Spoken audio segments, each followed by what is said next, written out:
श्रीगुरुभ्यो नमः। हर हर नमः पार्वतीपतये हर हर महादेव வெற்றிவேல் முருகனுக்கு அரோஹ. குருர்பிரம்மா குருர்விஷ்ணு குருர்தேவோ மகேஸ்வரः குருः சாட்சாத் பரம் பிரம்ம தஸ்மை ஸ்ரீ குரவே நமः. அருமையான இந்த சத்சங்கத்தில் சுப்பிரமணிய புஜங்கம் சொல்லி என்ன என்ன தலைப்பில் பேசுகிறேன்னு தான் மாமி கேட்டா. சுப்பிரமணிய புஜங்கம் இருக்கலாமான்னு நான் கேட்டுட்டேன். மாமி அப்போ உடனே சொன்னது, இன்னைக்கு கார்த்தால சுப்பிரமணிய புஜங்கத்தை பற்றி நினச்சிட்டேன், மத்தியானம் பேசும்போது நீங்கள் இந்த தலைப்பை கொடுக்குறேன்னு சொன்னான். அதே மாதிரி இந்த பிரவச்சனமானது கிருத்திகையில் அமையிறதுங்கிறத தெரிஞ்சுக்கிறோம். அதுவும் எல்லாமே முருகனுடைய திருவுள்ளம். அப்படி இருக்க இந்த சங்கர விஹாரத்தில், சங்கர விஹாரம் ஸ்ரீனிவாசன் சார்கிட்ட கேட்டுட்டப்ப பெரியவாளுடைய திருவடிப்பட்ட இடம் அப்படிங்கிறது ஒரு முக்கியமான விஷயம். இது பெரிய பரம பாக்கியம். இது பெரியவா திருவடிப்பட்ட இடம்னா நம்ம காலேஜுக்கு சமமாகவே நம்ம பாவிக்கலாம். நம்ம காலேஜில் எப்படி பெரியவா சாதுர்மாசியம் பண்ணுறது அப்படின்னு இருந்ததோ அதை மாதிரியே இந்த இடத்தையும் பாவிக்கலாம்ங்கிறது ஒரு நமக்கே நாம் மெச்சிக்கொள்ள தகுந்த ஒரு விஷயமாக இருக்கிறதாக பார்க்குறேன்.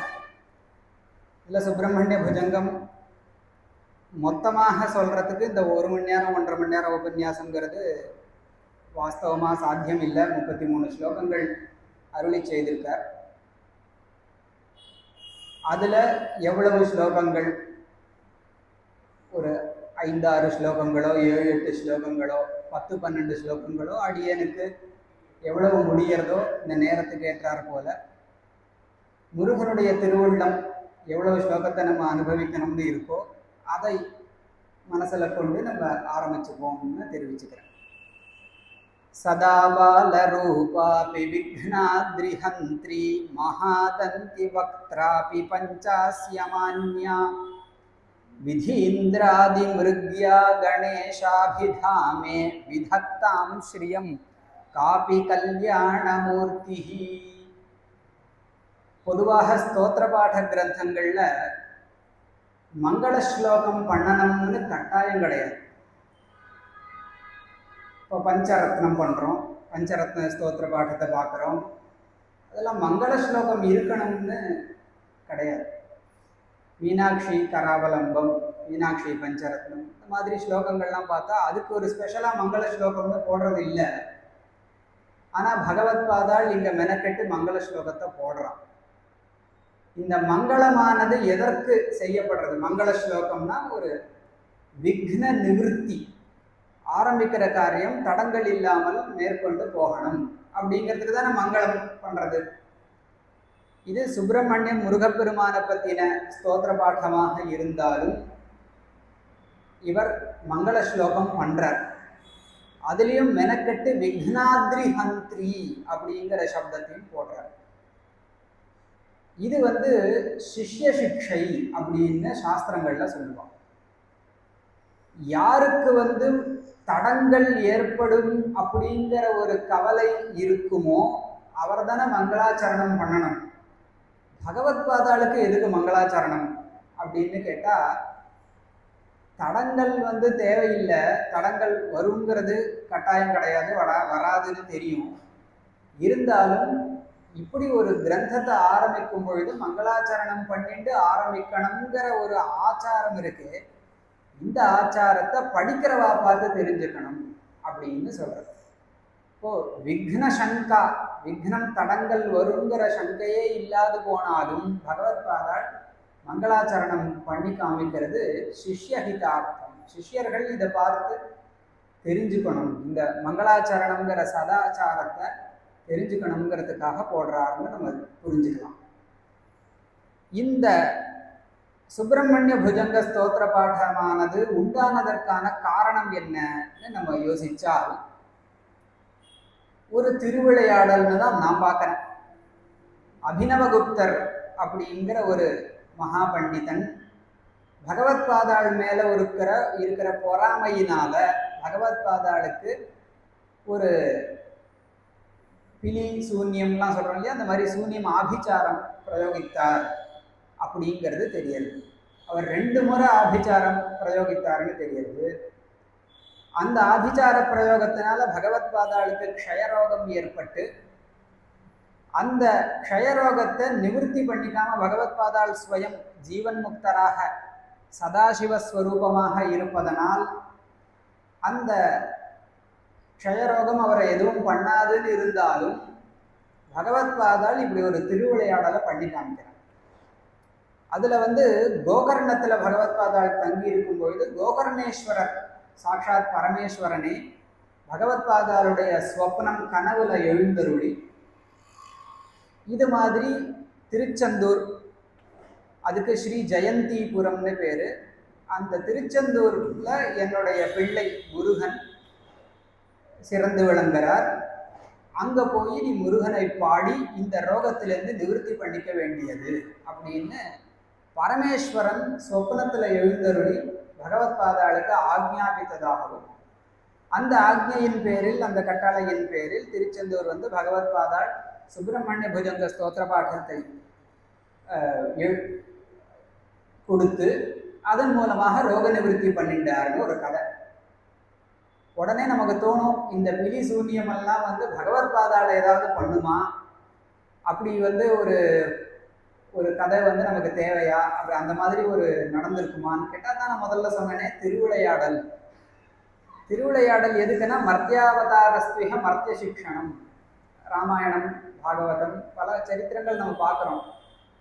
ஸ்ரீராமனுக்கு தெரியாத விஷயமா சர்வஜனான பரமாத்மாக்கு, ஆனால் மரமே நீ சீத்தையை பார்த்தையா, நதியே நீ சீத்தையை பார்த்தையா அப்படின்னு கேட்டுட்டு அலைய வேண்டிய கட்டாயம் பரமாத்மாவுக்கு இல்லைனாலும் மனுஷ சரீரத்தை கொண்டு இந்த உலகத்தில் எப்படி வாழணும்னு வாழ்ந்து காட்டுவதற்காக அவதாரம் பண்ணியிருக்கும் பொழுது இந்த ஒரு திருவிளையாடல் நமக்கு தேவைதான். அது அவருக்கு மாமி சொல்லிட்டு இருந்த மாதிரி அவருக்கு இந்த சுப்பிரமணிய பஜங்கத்தை பாடித்தான் ரோக நிவர்த்தி வரணுங்கிறது இல்லைனா கூட ஒரு ரோகம்னு வரும்பொழுது நம்ம யாரை ஆசிரயிக்கணும், எந்த மாதிரி அவரை ஸ்துதி பண்ணி எப்படி ரோக நிவர்த்தியை நம்ம அடையணுங்கிறதுக்காக நமக்காக அப்படி ஒரு ஒரு விளையாட்டை பண்ணி காமிக்கிறது ஒரு லீலைன்னு நம்ம சொல்கிறோம். அப்படி இங்கே இருக்கக்கூடிய இந்த சுப்பிரமணிய புஜங்கத்தினுடைய மங்கள ஸ்லோகம் தான் சதா பாலரூபாபி. இந்த மங்கள ஸ்லோகத்திலேயே விரோதாபாசம்னு அலங்காரத்தை வச்சு காமிச்சிருக்காரு. அதாவது பரஸ்பரம் விருத்தமான 2 விஷயங்களை கம்பேர் பண்ணி சொல்கிறேன். சதா பாலரூபாபி, குழந்தை வடிவத்தில் தான் பிள்ளையார் எப்பயுமே இருக்கார். அவர் முருக பெருமானுக்கு அண்ணனாக இருந்தாலும் பிள்ளையாருடைய ஸ்வரூபம் எப்பயுமே குழந்தை வடிவம். அது சதா பாலரூபா. இப்போ குழந்தை வடிவம் தானே பிள்ளையாருக்கு, அப்படிங்கிறதுனால இவர் என்னமா விக்னத்தை நிவர்த்தி பண்ணுவார் அப்படின்னு நம்ம சந்தேகிக்கிறதுக்கு இல்லை. பாலரூபாபி விக்னாத்ரி ஹந்திரி, குழந்தை வடிவமாக இருந்தாலும் விக்ன அத்ரி, விக்னம்னா தடங்கள், அத்ரினா மலை, விக்னாத்ரினா தடங்கல்களாகிய மலைகளையும் தவிடு பொடியாக்கக்கூடிய சாமர்த்தியம் கொண்டவர். இப்போ குழந்தை வடிவம் ஒரு விஷயம், தடங்கல்களாகிய மலைகளையும் உடைக்க வல்லவர் அப்படிங்கிறது விரோதம், பரஸ்பர விருத்தமான விஷயங்களை கொண்டு அழகாக வர்ணிக்கிறார். மேலும் மகா தந்தி வக்திராபி பஞ்சாஸ்ய மான்யா. தந்தி வக்திரா, தந்தினா யானைன்னு அர்த்தம். இந்த யானை முக கடவுளாக விநாயக பெருமான் இருக்கார். பஞ்சாஸ்ய மான்யான்னு அதுக்கு விருத்தமான ஒரு விஷயம். பஞ்சாஸ்யங்கிற சப்தத்திற்கு சிம்மமுகன்னு பேர், சிம்மம் அப்படின்னு அர்த்தம். சிங்கத்துக்கு யானை ரொம்ப பிடித்தமான சாப்பாடாம். எப்பயுமே யானை சிம்மம் யானையுடைய மஸ்தகத்தை பொழுது அந்த மஸ்தகத்திலிருந்து மாம்சத்தை சாப்பிடும். இது சிங்கத்தினுடைய ஸ்வபாவம். யானை சிங்கத்துக்கிட்ட அடி வாங்குற ஒரு பிராணி தான். ஆனால் இங்கே எப்படி இருக்குன்னா, யானை முக கடவுளாக விநாயக பெருமான் இருந்தாலும் சிங்கங்களும் இவருக்கு அடிபணியும். பஞ்சாஸ்ய மான்யா, சிங்கங்களாலும் மதிக்கத்தக்கவர் அப்படின்னு சொல்றார். அல்லது பஞ்சாஸ்யங்கிற சப்தத்தினால நிருசிம்ம சுவாமியை எடுத்துட்டோம்னா அந்த நிருசிம்மாவதாரம் பண்ண பெருமாளாலேயும் மதிக்கத்தக்கவர் இன்னும் ஒரு அர்த்தம் நினைக்கலாம். மேலும் விதீந்திராதி மிருத்யா கணேஷாபிதாமி. விதிஹினா பிரம்மா, இந்திரன் இந்திரதேவன், ஆதி சப்தத்தினால முதலிய பிரம்மேந்திராதி தேவர்களாலையும் தேடப்படுபவர். விதீந்திராதி மிருத்யா கணேசாபிதாமே, அப்படிப்பட்ட கணேசன் என்கின்ற பெயரை கொண்ட காபி கல்யாணமூர்த்தி, ஏதோ ஒரு மங்களஸ்வரூபமான விக்கிரகம். மூர்த்திங்கிற சப்தத்திற்கு வடிவம், மங்களமே வடிவமான ஒரு தேவதா ஸ்வரூபம். ஸ்ரீயம் விதத்தாம், எங்களுக்கு ஐஸ்வர்யங்களை கொடுக்கட்டும், ஐஸ்வர்யத்தை கொடுக்கட்டும். ஐஸ்வர்யம் பலவிதம். நம்ம லக்ஷ்மி பிராட்டி தாயாரையே ஆதிலக்ஷ்மி, சந்தானலக்ஷ்மி, தனலக்ஷ்மி, தானியலக்ஷ்மின்னு சொல்கிறாங்க இல்லையா? அப்போ அப்படிப்பட்ட செல்வங்களை இந்த விநாயகரானவர் நம்மளுக்கு அருளட்டும் அப்படின்னு ஒரு மங்களாச்சரணம் கொண்டு ஸ்லோகத்தை ஆரம்பித்தார். விக்ன நிவர்த்திக்காக சிஷ்யஹிதார்த்தம் மங்களாச்சரணம் பண்ணாருன்னு நம்ம பார்த்தோம். அதை விட இன்னொரு சுவாரஸ்யம் நம்ம பார்க்கலாம். விநாயக பெருமானை கும்பிட்டா முருகனே ஒத்துக்க மாட்டாரோன்னு தோன்றது. ஏன்னா விநாயகருக்கும் முருகனுக்கும் அப்படிப்பட்ட ஒரு க்ளோஸ்னஸ், அப்படிப்பட்ட ஒரு பிரேமை இருக்கிறதாக பிற்பாடு ஸ்லோகங்களில் நம்ம பார்க்க போகிறோம். இந்த சுப்பிரமணிய புஜங்கம் சொல்லணும்னு இருந்தப்ப அடியேன் இதற்கு மூலமாக எடுத்துக்கொண்ட ஒரு முக்கியமான வியாக்கியானம் தேதியூர் சுப்பிரமணிய சாஸ்திரிகளுடைய வியாக்கியானம். மேற்கொண்டு பிரவச்சனம் நான் என்ன சொன்னாலும் சாஸ்திரிகளுடைய ஒரு அபிப்பிராயத்தை கொண்டு அடியேனுடைய ஒரு ஏதோ சம்ஸ்காரம், குரு கட்டாட்சத்தினால கிடைக்கப்பெற்ற சம்ஸ்காரத்தையும் கொண்டு மேற்கொண்டு சொல்லலாம்னு பார்க்குறேன். இந்த முருகப்பெருமானே சுப்பிரமணிய புஜங்கத்தை எழுதுறதுக்கு விநாயகருடைய ஸ்துதி இல்லாமல் ஒப்புக்கொள்ள மாட்டார் அப்படிங்கிற ஒரு விஷயத்துக்கு நம்ம இன்னொன்று எங்கே உதாரணம் பார்க்கலாம்னா, இதே திருச்செந்தூரில் முருகன் தாரகாசுரன், சூரபத்மன் இவாளெல்லாம் சம்ஹாரம் செய்ய முடியாமல் திணறின் இருக்கும் பொழுது இந்த முருகனுக்கு லலிதா நவரத்ன மாலைய அகஸ்தியர் உபதேசம் பண்ணி அவரை அதை ஜபிக்க சொல்லி அவருக்கு சக்தியை கூட்டுறார். அப்படி கூட்டும்பொழுது அங்கே தேவியை பற்றின ஸ்துதி, லலிதா நவரத்ன மாலை அம்பாளை பற்றின ஸ்துதியாக இருந்தாலும் அதுக்கு ஒரு மங்களாச்சரணம் அவர் பண்ணி, ஆக்கும் தொழிலை இங்கரநாத்த நலம் பூக்கும் நகையாள் புவனேஸ்வரி பால் சேர்க்கும் நவரத்தின மாலையினை காக்கும் கணநாயக வாரணமே அப்படின்னு சொல்றார் இல்லையா? அதே பத்ததியில பகவத் பாதால் இதை சொல்றாருன்னு தெரியுது. அப்போ சத்ரு சம்ஹாரம் நடைபெற்ற சமயத்துல என்ன மாதிரியான ஒரு பத்ததியில ஸ்தோத்திர பாடம் நடைபெற்றிருக்கோ அந்த திவ்ய கஷேத்திரத்துல பகவத் பாதாலும் வந்ததுனால அந்த ஆச்சாரத்தை பகவத் பாதால் அனுசரித்து காமிக்கிறாரோன்னு தோன்ற மாதிரியாகவே மங்களாச்சரணம் மட்டும் இல்லை, அடுத்த ஸ்லோகமும் இருக்கு. ந ஜானாமி சப்தம் ந ஜானாமி சார்த்தம் ந ஜானாமி பத்யம் ந ஜானாமி கத்யம் சிதேகா ஷடாஸ்யா ஹிருதித்யோததே மே முகான் நிஸ்ஸரந்தே கிரஷ்சாபி சித்ரம். இந்த ஸ்லோகத்தினால பகவத் பாதால் தன்னுடைய வினயத்தை தெரிவிக்கிறார். மங்கள ஸ்லோகம் போடுறதே ஒரு பரமானுகிரகம், அது சிஷ்யஹிதார்த்தம்னு சொன்னோம். இதில் தன்னுடைய வினயத்தை பகவத் பாதால் காமிக்கணுமா, அவருடைய பிரபாவம் நமக்கெல்லாம் தெரியாதா அப்படின்னு நம்ம யோசிக்கலாம் இல்லையா? அதுக்கு நான் முன்னாடி சொல்லியிருந்த மாதிரி இதுக்கு முன்னாடி அகஸ்தியர் அந்த லலிதா நவரத்ன மாலையை பண்ணும்பொழுது தன்னுடைய வினயத்தை காமிச்சிருக்கார். எந்த ஸ்தோத்திர பாடத்தையும் இவ்வளோலாம் நம்ம பார்க்க முடியாது. கவி தன்னுடைய கிருதி காவியம், அந்த காவியத்தை எழுத ஆரம்பிக்கும் பொழுது தன்னுடைய வினயத்தை காமிக்கிறாருங்கிறது ரொம்ப ரொம்ப அபூர்வம். அதுல அகஸ்தியர் சொல்லியிருக்கார் இல்லையா, கற்றும் தெளியார் காடே கதியாய் கண்மூடி நெடுங்கனவான தவம் பெற்றும் தெளியார் நிலையன் நிலவம் பெருகும் பிழையே பேச தரும். அவர் என்ன சொல்றார், மகாபாபியாக நான் இருக்கேன், இந்த லலிதா நவரத்ன மாலையை பண்றதுக்கு நான் என்னமா தகுந்தவனா இருக்கேன். கற்றும் தெளியார் காடேகதியாய் கண்மூடி நெடுங்கானவான தவம் பெற்றும் தெளியார் அப்படின்னு சொல்லும்போது மகா தபஸ்விகளான மகர்ஷிகளாலேயே அம்பாளை பாடுறதுக்கு அவ்வளோ இது இல்லைன்னா அவம் பெருகும் பிழையே, இந்த உலகத்துக்கு நிகரான பாவம் பண்ணியிருக்கிற நான் பேசத்தகுமோ கேட்குறார். அதை மாதிரி தான் இவரும் சொல்றார், ந ஜானாமி பத்யம், எனக்கு பத்யம் பண்ண தெரியாது. சொல்றது யாரு? பகவத்பாதா. ந ஜானாமி கத்யம், எனக்கு கத்யம் பண்ண தெரியாது. பத்யம்னா மீட்டர்ல ஸ்ட்ரக்சர்டா இருக்கிற காவியத்துக்கு பத்ய காவியம்னு பேரு. மீட்டர்ல இல்லாம அப்படியே வாக்கியமாக தாரையா போகக்கூடிய காவியத்துக்கு கத்திய காவியம். இது ரெண்டுமே எனக்கு பண்ண தெரியாது. ந ஜானாமி சப்தம் ந ஜானாமி சார்த்தம், இது முதல் அடி. எனக்கு சப்தமும் தெரியாது, அர்த்தமும் தெரியாது. சப்தம்னா சொல், அர்த்தம்னா பொருள் இல்லையா? சொல் விஷயமான ஞானமும் எனக்கு ரொம்ப கிடையாது. அந்த சொல்லுக்கு என்ன பொருள், காவியம் எழுதுறதுக்கு ரெண்டும் தேவை.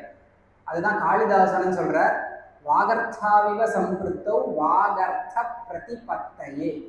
வாக் சொல், அர்த்தா பொருள், இந்த ரெண்டுத்தை பற்றின ஞானமும் கொண்டு தான் இந்த ரகுவம்ச காவியத்தை எழுதணும். அப்படிங்கிறதுனால ஜெகத பிதரவு பார்வதி பரமேஸ்வரம்னு சொல்கிறார். இங்கே ந ஜானாமி சப்தம் ந ஜானாமி சார்த்தம், அதாவது அர்த்தம் மனசில் நிறையா இருக்கும், ஆனால் அதில் விருத்தத்தில் ஸ்தோத்திர ரூபமாக எழுதுறதுக்கு சப்தம் கிடைக்காம போகும். சப்தம் நிறையா இருக்கும், ஆனால் வர்ணிக்கிறதுக்கு அர்த்தம் தேவை. இப்படி அர்த்தமும் சொல்லும் பொருளும் சேர்ந்து கலந்து நமக்கு ஸ்புரிச்சாதான் காவியம் பண்ண முடியும். அந்த காவியம் பண்ணுறதுக்கு நான் சமர்த்தனாக இல்லை. அப்படி இருக்கும் பொழுது நான் என்னமா இந்த காவியத்தை பண்ண போகிறேன் அப்படின்னா, சிதேகா ஷடாஸ்யா ஹிருதி ஜோததேமே. ஷடாஸ்யா சித், 6 முகங்களை கொண்ட ஒரு சித் ஸ்வரூபம் என்னுடைய ஹிருதயத்தில் ஜோததே பிரகாசிக்கிறது. அந்த 6 முகம் கொண்ட சித் ஸ்வரூபமான முருகப்பெருமானுடைய கடாட்சம் என் மேல இருக்கிறதுனால நான் இந்த காவியத்தை தைரியமா எழுத ஆரம்பிக்கிறேன். நான் என்னுடைய சாமர்த்தியத்தினால இந்த காவியத்தை எழுதிடுறேன்னு இல்லை, எனக்குள்ள பிரகாசிக்கக்கூடிய சித் ஸ்வரூபனான 6 முக கடவுள் முருகப்பெருமான், அவனுடைய அனுகிரகத்தை கொண்டு இதை நான் எழுத போறேன் அப்படின்னு சொல்றார். ஹிருதயத்துல இருட்டு அப்படின்றது தான் அந்த அஜ்ஞானம்னு சொல்றோம் இல்லையா? குருன்னா யாருன்னு கேட்கும்போது குகாரஸ் துவந்தகாரஸ்யாது ருகாரஸ் தன் நிவர்த்தகா அப்படின்னு சொல்றது உண்டு. நம்ம ஹிருதயத்துக்குள்ள இருக்கக்கூடிய இருட்டு, அந்த இருட்டை நீக்கிறவர் குருன்னு நம்ம பார்க்கறோம். இந்த சித் ஸ்வரூபம் பரபிரம்மஸ்வரூபம், அது முருகப்பெருமான். அந்த முருகப்பெருமான் என்னுடைய ஹிருதயத்துக்குள்ள பிரகாசிக்கிறார். ஹிருதி ஜோததை, பிரகாசம் கொடுத்துட்டு இருக்கார். அந்த பிரகாசம் ஞானம். இந்த பரமாத்மாக்கு பரபிரம்மத்துக்கு 3 ஸ்வரூபம். 3 ஸ்வரூபம் டிஃபரன்ஸ் பண்றதுக்கு இல்லை, ஆனாலும் இப்படி சொல்றது உண்டு. சத்து சித்து ஆனந்த. அந்த சித் பிரகாசம் இருக்கே, அந்த சித் பிரகாசம் பரபிரம்மஸ்வரூபத்துக்கு உண்டானது. அதுக்கு ஒன்று சொல்லுவா, உபனிஷத்துல இருக்கு, நதத்ர சூரியோ பாதி ந சந்திர தாரகம் நேமா வித்யுதோ பாந்தி குதோயமக்னி தமேவ பாந்தம் அனுபாதி சர்வம் தஸ்ய பாசா சர்வமிதம் விபாதி அப்படின்னு சொல்றது. அதாவது பரபிரம்மஸ்வரூபத்துக்கு முன்னாடி சூரியன் பிரகாசிக்கல, சந்திரன் நட்சத்திரங்கள் பிரகாசிக்கல, மின்னல்கள் பிரகாசிக்கல, அக்னியை பற்றி சொல்லவும் வேண்டுமா அப்படின்னு ஒரு உபனிஷத் மந்திரம். அதுல மேற்கொண்டு என்ன சொல்றார், தமேவ பாந்தம் அனுபாதி சர்வம். எந்த ஒரு பரபிரம்மஸ்வரூபத்தினுடைய பிரகாசத்தை வாங்கிட்டு இந்த சூரிய சந்திரர்கள் அக்னி நட்சத்திரங்கள்லாம் பிரகாசிக்கிறதோ அப்படிப்பட்ட பரபிரம்மஸ்வரூபத்தை வணங்குறேன்னு அந்த மந்திரத்துக்கு தாற்பயம். அப்போ ஆதிசங்கர பகவத்பாதாள் இங்க சொல்றது, சிதேகா ஷடாஸ்யா, 6 முகம் கொண்ட அந்த சித் ஸ்வரூபம் ஹிருதி என்னுடைய ஹிருதயத்தில் பிரகாசிக்கிறதே, அதனால முகான்னி சரந்தே கிரஷ்டா விசித்திரம், என்னுடைய முகத்திலிருந்து என்னுடைய வாயிலிருந்து விசித்திர விசித்திரமான வார்த்தைகள் வெளியில வர்றது. அது என்னுடைய சாமர்த்தியம் இல்லை, எனக்குள்ள பிரகாசிக்கக்கூடிய பரபிரம்மஸ்வரூபனான முருகப்பெருமானுடைய ஒரு அனுகிரகம் அப்படின்னு அதுல சொல்றார். அப்போ இந்த சுப்பிரமணிய புஜங்க ஸ்தோத்திர பாட்டத்தை எழுத ஆரம்பிக்கிறதுக்கு தன்னுடைய வினயத்தையும் காண்பிச்சுட்டார். புஜங்க அப்படிங்கிற சப்தத்திற்கு என்ன தாத்பரியம் அப்படின்னா புஜங்க பிரயாத்தம் என்கின்ற விருத்தம், அந்த மீட்டரில் இந்த ஸ்லோகத்தை அமைச்சு கொடுத்துருக்கேன். இந்த ஒவ்வொரு அடியாக நம்ம சொல்லி உச்சரித்து பார்க்கும்போது ஒரு பாம்பு இப்படி ஸ்டைலாக இப்படி இதுவாகி போகிற மாதிரி இருக்கும் இல்லையா. மயூராதிரூடம் மகாவாக்கியகூடம், பாம்பு போகும்பொழுது இப்படி இடது பக்கம் வலது பக்கமாக இப்படி ஒரு கதி, அந்த சர்ப்ப கதி இருக்கு இல்லையா. புஜங்கன்னா பாம்புன்னு அர்த்தம், அந்த பிரயாத்தம்னா அதனுடைய மூமெண்ட்டுன்னு அர்த்தம். இப்போ பாம்பினுடைய ஒரு மூமெண்ட் எப்படி இடது பக்கம் வலது பக்கமும் அப்படி வீசி போகுமோ, அந்த புஜங்க பிரயாத்த விருத்தத்தில் வந்து இந்த சுப்பிரமணிய இந்த ஸ்தோத்திர பாட்டத்தை அமைச்சிருக்கிறதுனால இது சுப்பிரமணிய புஜங்கம்னு பேர் வச்சிருக்கார். பகவத்பாதால் பண்ணின பல ஸ்தோத்திர பாடங்களில் ஸ்ரீராமன் பேர்லேயும் ஒரு புஜங்க பிரயாத்த ஸ்தோத்திரம் பண்ணியிருக்காருன்னு நம்ம தெரிஞ்சுக்கணும்.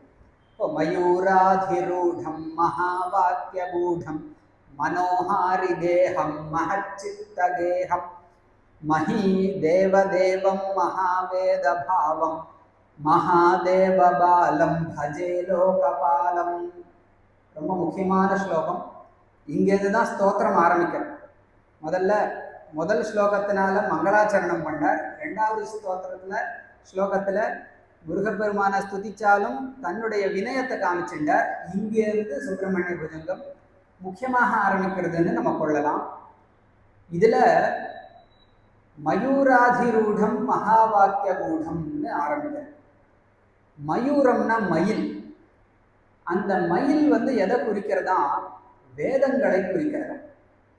வேதங்கள் பல சாக்கைகளை கொண்டு விஸ்தாரமாக இருக்கு இல்லையா. அதை மாதிரி இந்த மயில் வந்து தோகை விரித்து விஸ்தாரமாக சித்திர விசித்திரமான வண்ணங்கள், எப்படி வேதத்துக்கு சித்திர விசித்திரமான சாக்கைகள், அந்த வேதத்தை மூலமாக கொண்ட அங்கங்கள் 6 அங்கங்கள், அதே மாதிரி உபாங்கங்கள், இதிகாச புராணங்கள் எல்லாத்துக்கும் வேதம் மூலம்.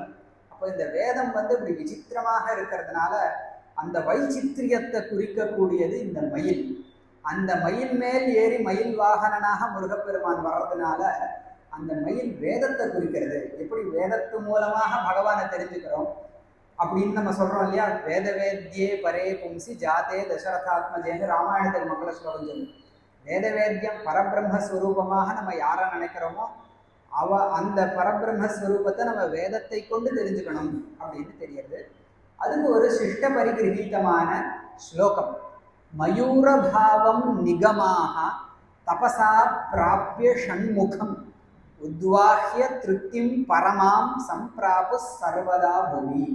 வேதங்களே எப்படி அந்த இடத்துல வேதவேத்தியனான பரமாத்மா ராமனாக அவதரிக்கும் பொழுது வேதம் போட்டி போட்டு ராமாயணமாக அவதரிச்சதுன்னு அங்கே சொன்னாலோ அது மாதிரி வேதவேத்தியனான முருகன், பெருமாள் முருகன் எல்லாருக்கும் வித்தியாசம் கிடையாது. பெருமாளுக்கும் முருகனுக்கும் அவர் மாமா இவர் மருமான்லாம் நம்ம வந்து ரசிக்கிறதுக்காக சொல்கிறோமே தவிர பரபிரம்மஸ்வரூபமாக நம்ம பார்க்கும்பொழுது சிவனுக்கோ சக்திக்கோ பெருமாளுக்கோ முருகனுக்கோ விநாயகருக்கோ சூரியனுக்கோ ஒரு வித்தியாசமும் கிடையாது. ஏன் இந்த லிஸ்ட்டை நான் சொன்னேன்னா, பகவத்பாதால் ஷண்மத ஸ்தாபகாச்சாரியன். அந்த ஷண்மதங்கள் என்ன? கணாபத்தியம், சைவம், சாக்தம், வைஷ்ணவம், கௌமாரம், சௌரம் அப்படின்னு. ஏன் இந்த 6 தேவதா ஸ்வரூபங்களை மதமாக ஸ்தாபிச்சார் அப்படின்னா, இந்த 6 ஷண்மதம்ங்கிறது 6 டிஃப்ரெண்ட் ஐடியாலஜிஸ்லாம் கிடையாது. ஐடியாலஜி ஒன்று தான். ஆனால் பரபிரம்மத்தை நம்ம அனுபவிக்கிறதுக்கு நம் பக்தர்கள் பக்தி பண்ணுறதுக்கு தகுந்த ஸ்வரூபங்கள். அம்மாவை பிடிக்கும், அம்மாவை மேலே பக்தி பண்ணணும்னு ஆரம்பிச்சது பண்ணால் சாக்த வழியில் போகலாம். அது மாதிரி டிஃப்ரெண்ட் இதை மதங்களை டிஃப்ரெண்ட் இதை வந்து நமக்கு வியவஸ்தாபனம் பண்ணி கொடுத்தார். இந்த 6 தேவதா ஸ்வரூபங்களும் பரபிரம்மஸ்வரூபம்னு வேதங்களில் ஸ்துதி பண்ணியிருக்கிறதுனால இப்படி 6 மதங்களை சொல்லியிருக்கார். எப்படி இப்போ காணாபத்தியம்னு எடுத்துன்னு பார்த்தோம்னா, கணபதி அதர்வ சீர்ஷம் அதர்வ வேதத்தினுடைய உபனிஷத்தில் துவம் பிரம்மா துவம் விஷ்ணுஸ்துவம் ருத்ரஸ்துவம் இந்திரஸ்துவம் அக்னிஸ்துவம் வாயுஸ்துவம் சூரியஸ்துவம் சந்திரமாஸ்துவம் பிரம்மபூர்வஸ்து வரோ அப்படின்னு அங்கே வருது. அப்போ விநாயகரையே சகல தேவதா ஸ்வரூபமாக பரபிரம்மஸ்வரூபமாக பாவிக்கக்கூடிய வாக்கியம். இப்படியாக சிவனுக்கும் அம்பாளுக்கும் பெருமாளுக்கும் முருகனுக்கும் சூரியனுக்கும் இருக்கக்கூடிய வாக்கியங்கள் ஏராளமாக வேதத்துல கிடைக்கிறத வச்சுட்டு ஷண்மத ஸ்தாபனம் பண்ணினார் அப்படிங்கிறத நம்ம தெரிஞ்சுக்கலாம். அப்போ ஷண்மத ஸ்தாபனம் பண்ணியிருக்காருங்கிறது இப்போ இருக்கட்டும். அதுல கௌமாரங்கிறது ஒரு மதம், முருகப்பெருமானையே பரபிரம்மஸ்வரூபமாக வர்ணிக்கக்கூடிய வாக்கியங்கள்லாம் இருக்கணும். நமக்கு கிடைக்கிற வேத சாக்கைகள்ல இல்லைன்னா கூட நமக்கு கிடைக்காத லுப்தமான வேத சாக்கைகளை இருக்கிறதாகத்தான் நம்ம ஒத்துப்போம். அப்போ அப்படிப்பட்ட பரபிரம்மஸ்வரூபத்தை வேதம் மூலமாக தெரிஞ்சுக்கணும். அந்த வேதத்தை குறிக்கக்கூடியது தான் மயில். அதைத்தான் சொன்னார் மயூராதிரூடம். அதுக்கு அடுத்தது மகா வாக்கிய மூடம். மகா வாக்கியங்கள் வேதத்துல உபனிஷதங்கள்ல கிடைக்கப்படும். வேதத்துல எல்லாமே வாக்கியங்கள், வேதம் வாக்கிய ரூபமாகத்தானே இருக்கு. அது என்ன மகா வாக்கியம் அப்படின்னா, இந்த ஜீவாத்மாவும் பரமாத்மாவும் வேறல்ல அப்படிங்கிற தத்துவத்தை எடுத்து சொல்லக்கூடிய வாக்கியங்கள் சில கிடைக்கின்றன. அது 4 வாக்கியம்னு பிரசித்தமா சொல்லுவா. 4 தான் இருக்கணும்னா கட்டாயம் கிடையாது, அநேக வாக்கியங்கள் இருக்கு.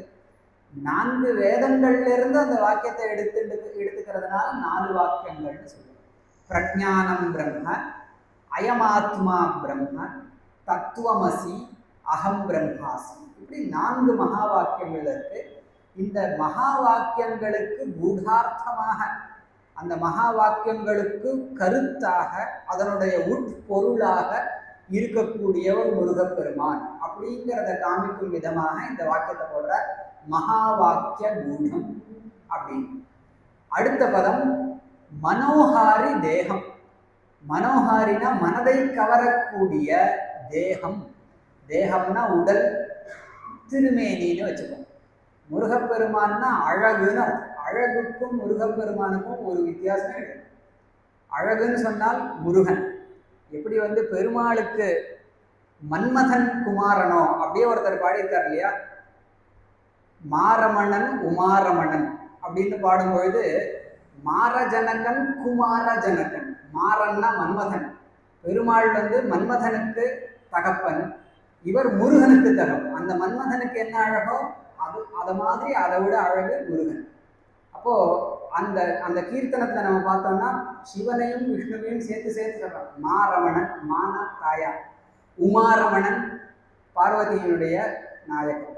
இப்படி ஒரு கீர்த்தனம் இருக்கு இல்லையா, அதுல மாரமணன் உமாரமணன் சொல்றாங்க. அப்போ அழகுக்கு ஒரு தெய்வம்னு சொன்னா அது முருகப்பெருமான். அதுதான் மனோஹாரி தேகம் அப்படின்னு பகவத் பாதர்.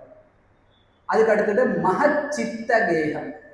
சரியாதான் போயிட்டு இல்லை. மயூராதிரூடம், மகா வாக்கிய கூடம், மனோஹாரி தேகம், மகச்சித்த கேகம். மகச்சித்த கேகம், சித்தம்னா உள்ளம். அந்த உள்ளத்தை, கேகம்னா வீடு, உள்ளத்தை இல்லமாக கொண்டவன் அப்படின்னு ஒரு அர்த்தம். இந்த உள்ளம் மகத்தானதாக இருக்கும். இந்த உள்ளம் இருக்கே, நம்மளுடைய மனசு. மனசுங்கிறது சாதாரணப்பட்டதில்லை, ரொம்ப பெரிய இந்திரியம். அது ரொம்ப ரொம்ப விசேஷமான விஷயம். ஏன்னா அதுக்கு உண்டான சக்தி வேற எந்த இந்திரியத்துக்கும் கிடையாது. நம்ம கண்ணு வேற, இந்திரியம்னா புலன்கள்.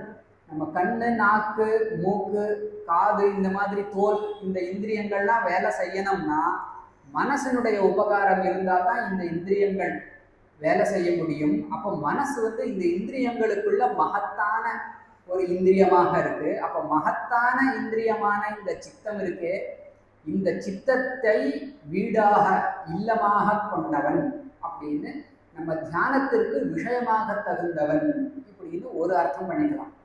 அல்லது மகச்சித்தகேகம், மகான்களுடைய சித்தம் மகச்சித்தம்.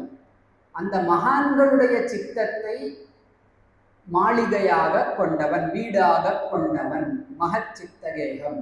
எவ்வளவு மகான்கள் முருகனை பாடியிருக்காங்க.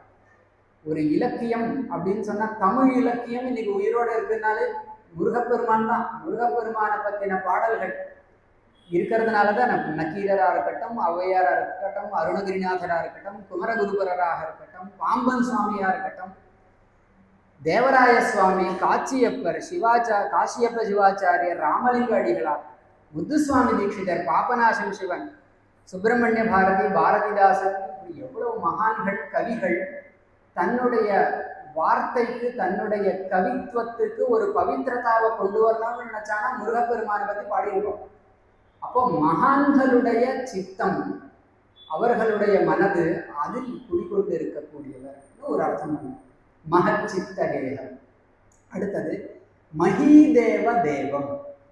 மஹீதேவகா மஹீதேவகான அந்தணன் வேதம் ஓதி வேதத்தை கற்று கற்பித்து வேதத்தை வளர்க்கக்கூடிய வேதியன் அந்தணன், அவனுக்கு மஹீதேவன் பேர்.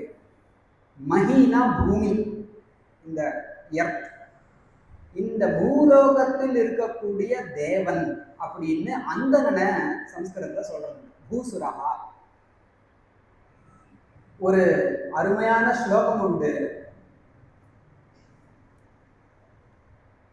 போஜராஜன் எழுதின சம்பு காவியம், சம்பு ராமாயணத்துல ஒரு அருமையான ஸ்லோகம். உச்சைர்கதிர் ஜகதி சித்தியதி தர்மதஸ்சே. நல்ல ஸ்லோகம்.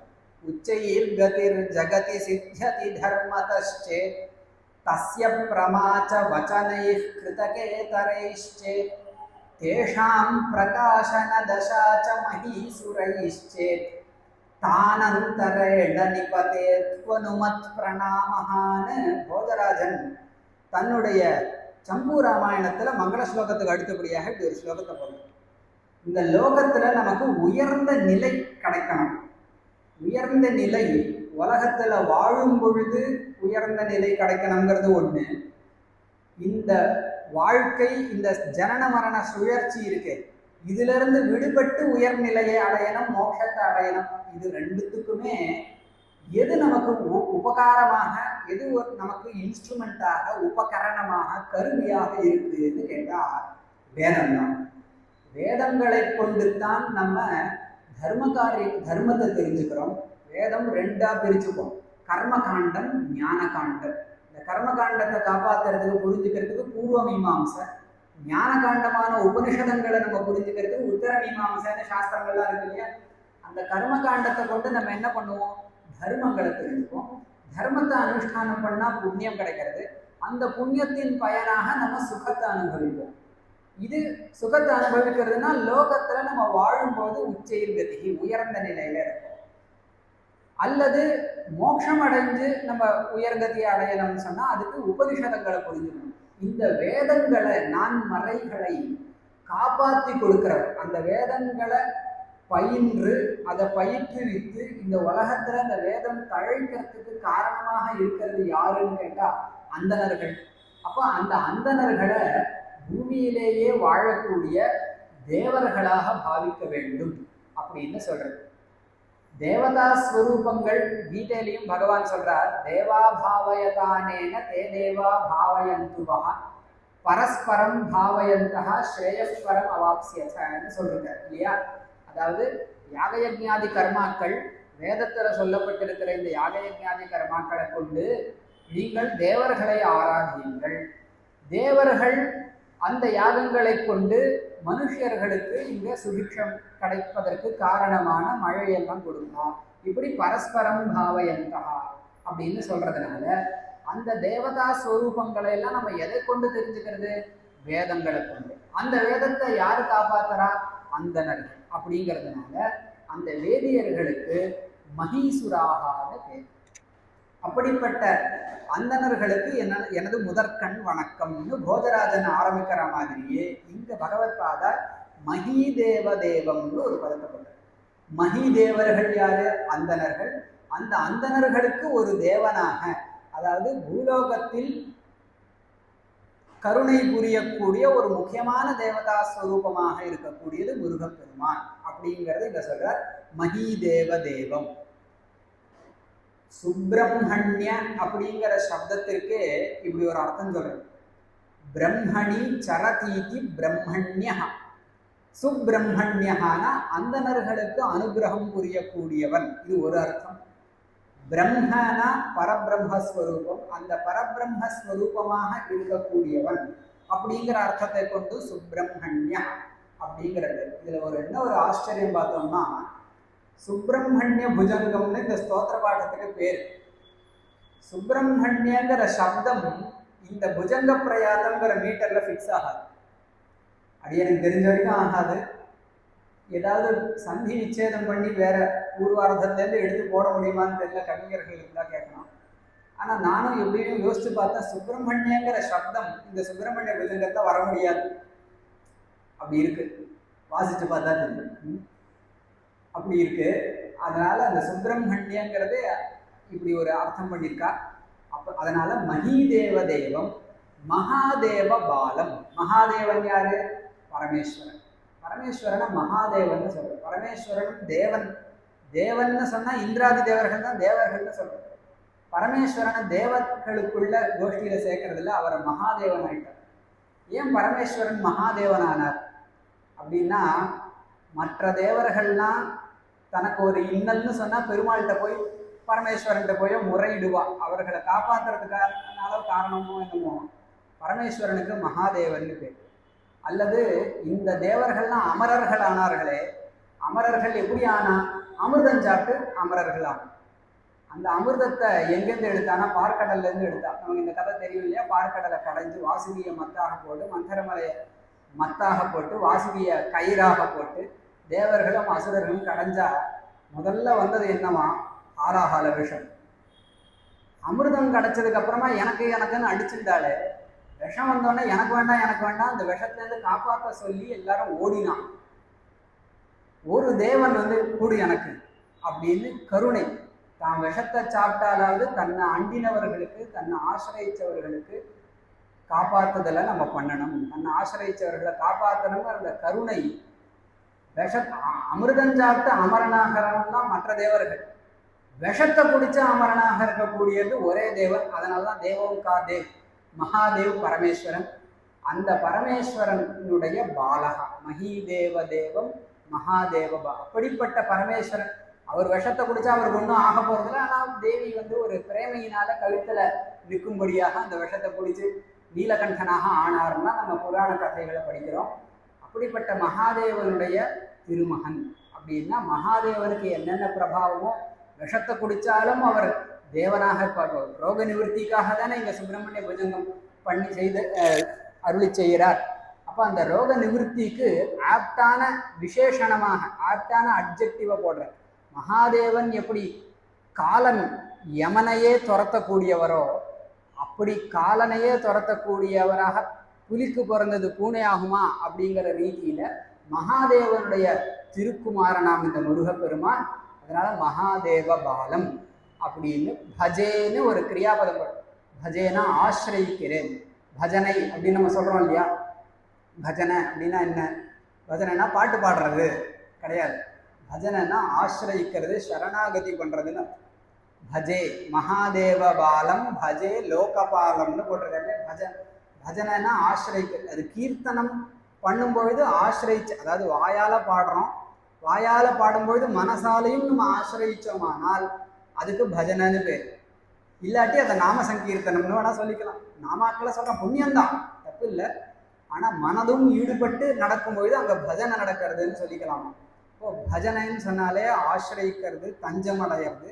அப்படிப்பட்ட இந்த லோகபாலனான உலகத்தை காத்தருளக்கூடிய சுப்பிரமணிய சுவாமியை நான் பஜிக்கிறேன் அப்படின்னு ஒரு அர்த்தம். இந்த தேதியூர் சாஸ்திரிகள் அவருடைய வியாக்கியானத்தை கொண்டு தான் அடியேன் கொஞ்சம் பார்த்துட்டு வந்ததாக தெரிவித்தேன் இல்லையா? மகாதேவ பாலங்கிற அந்த திருநாமத்திற்கு ஒரு விசேஷமான அர்த்தத்தை பண்ணி கொடுத்துருக்கார்.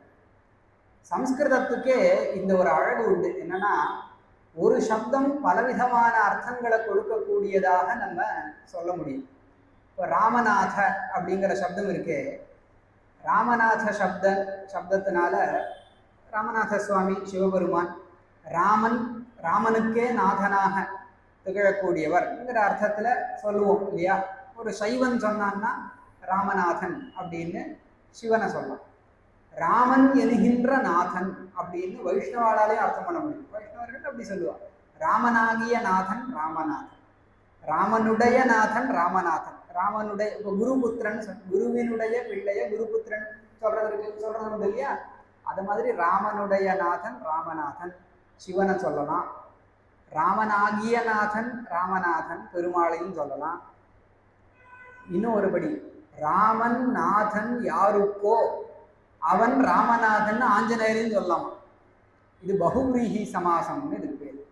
இப்போ கருட வாகனன், மயில் வாகனன் சொல்றோமா? இந்த இடத்துல எப்படி இந்த இந்த காம்பவுண்ட் வேர்டை எப்படி நம்ம ஸ்பிளிட் பண்றோம் பாரு.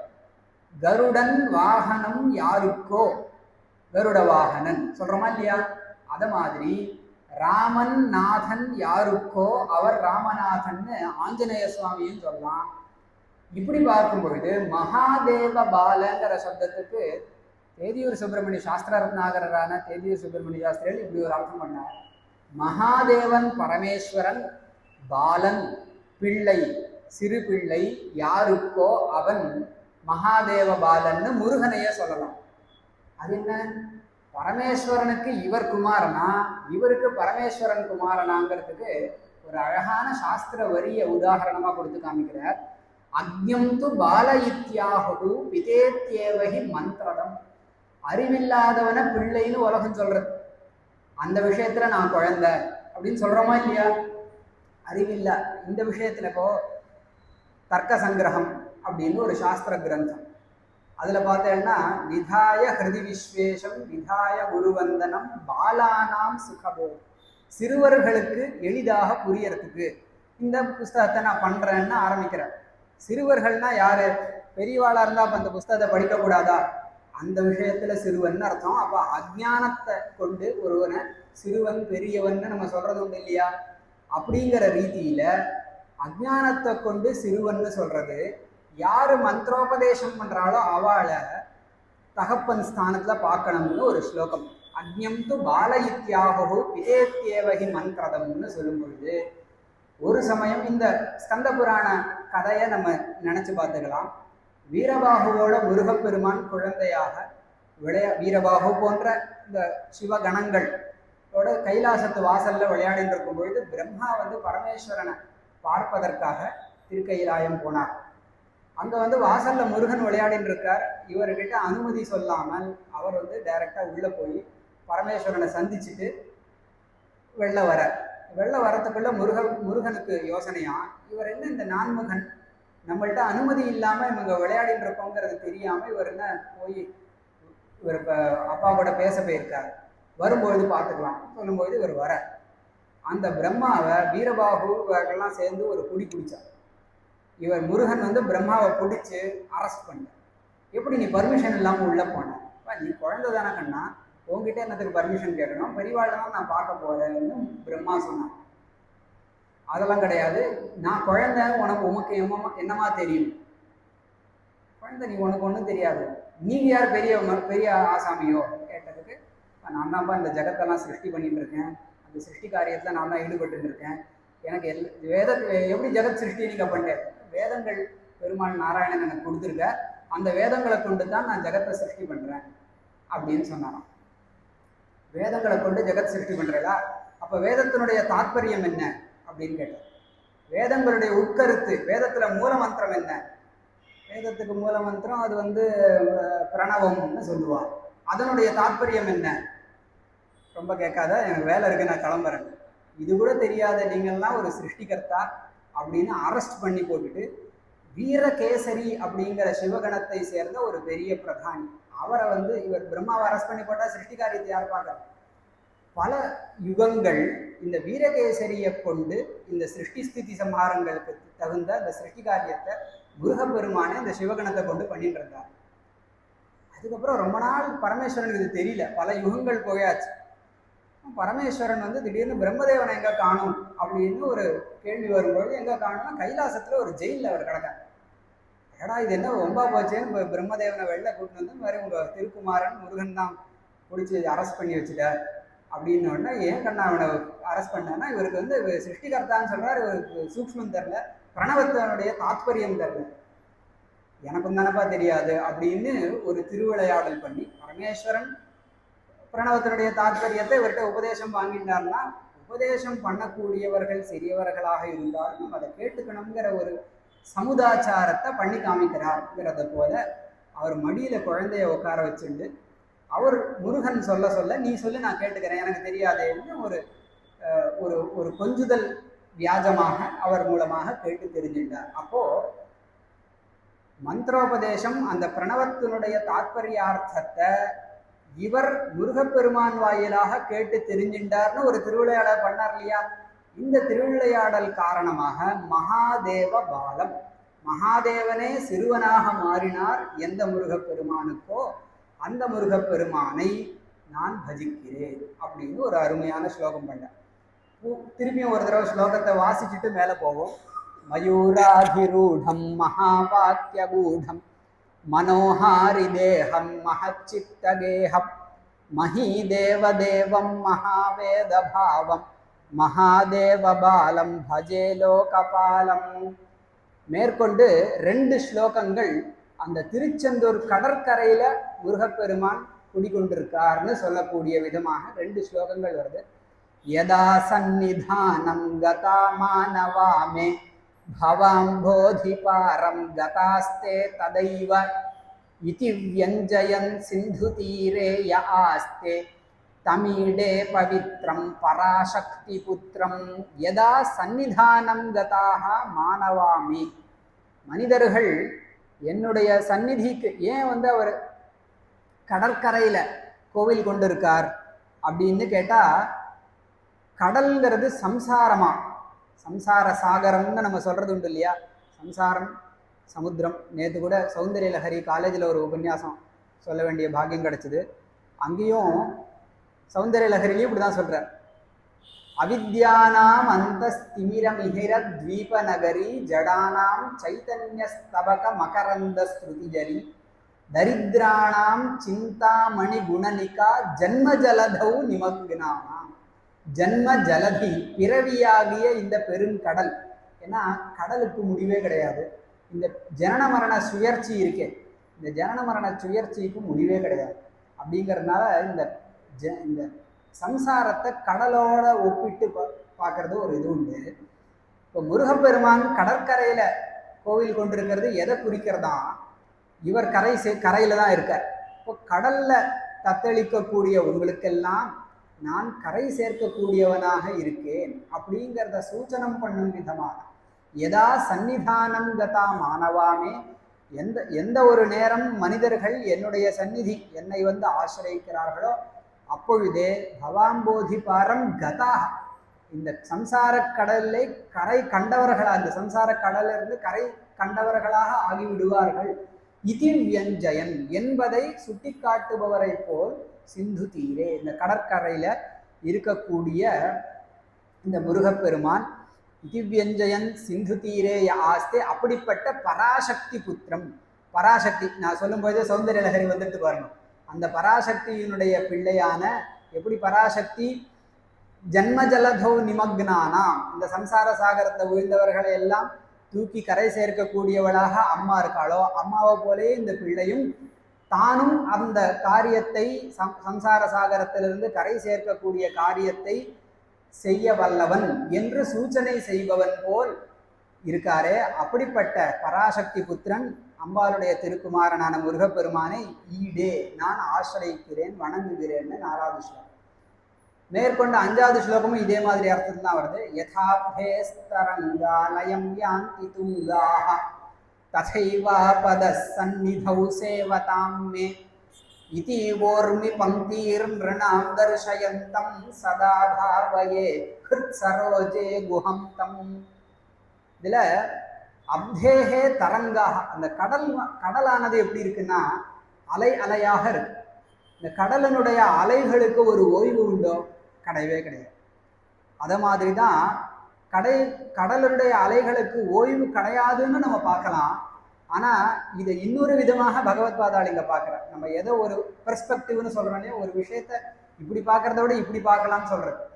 அதில் பகவத்பாதாள் பார்க்கும் விதம் இங்கே ஒரு அழகு.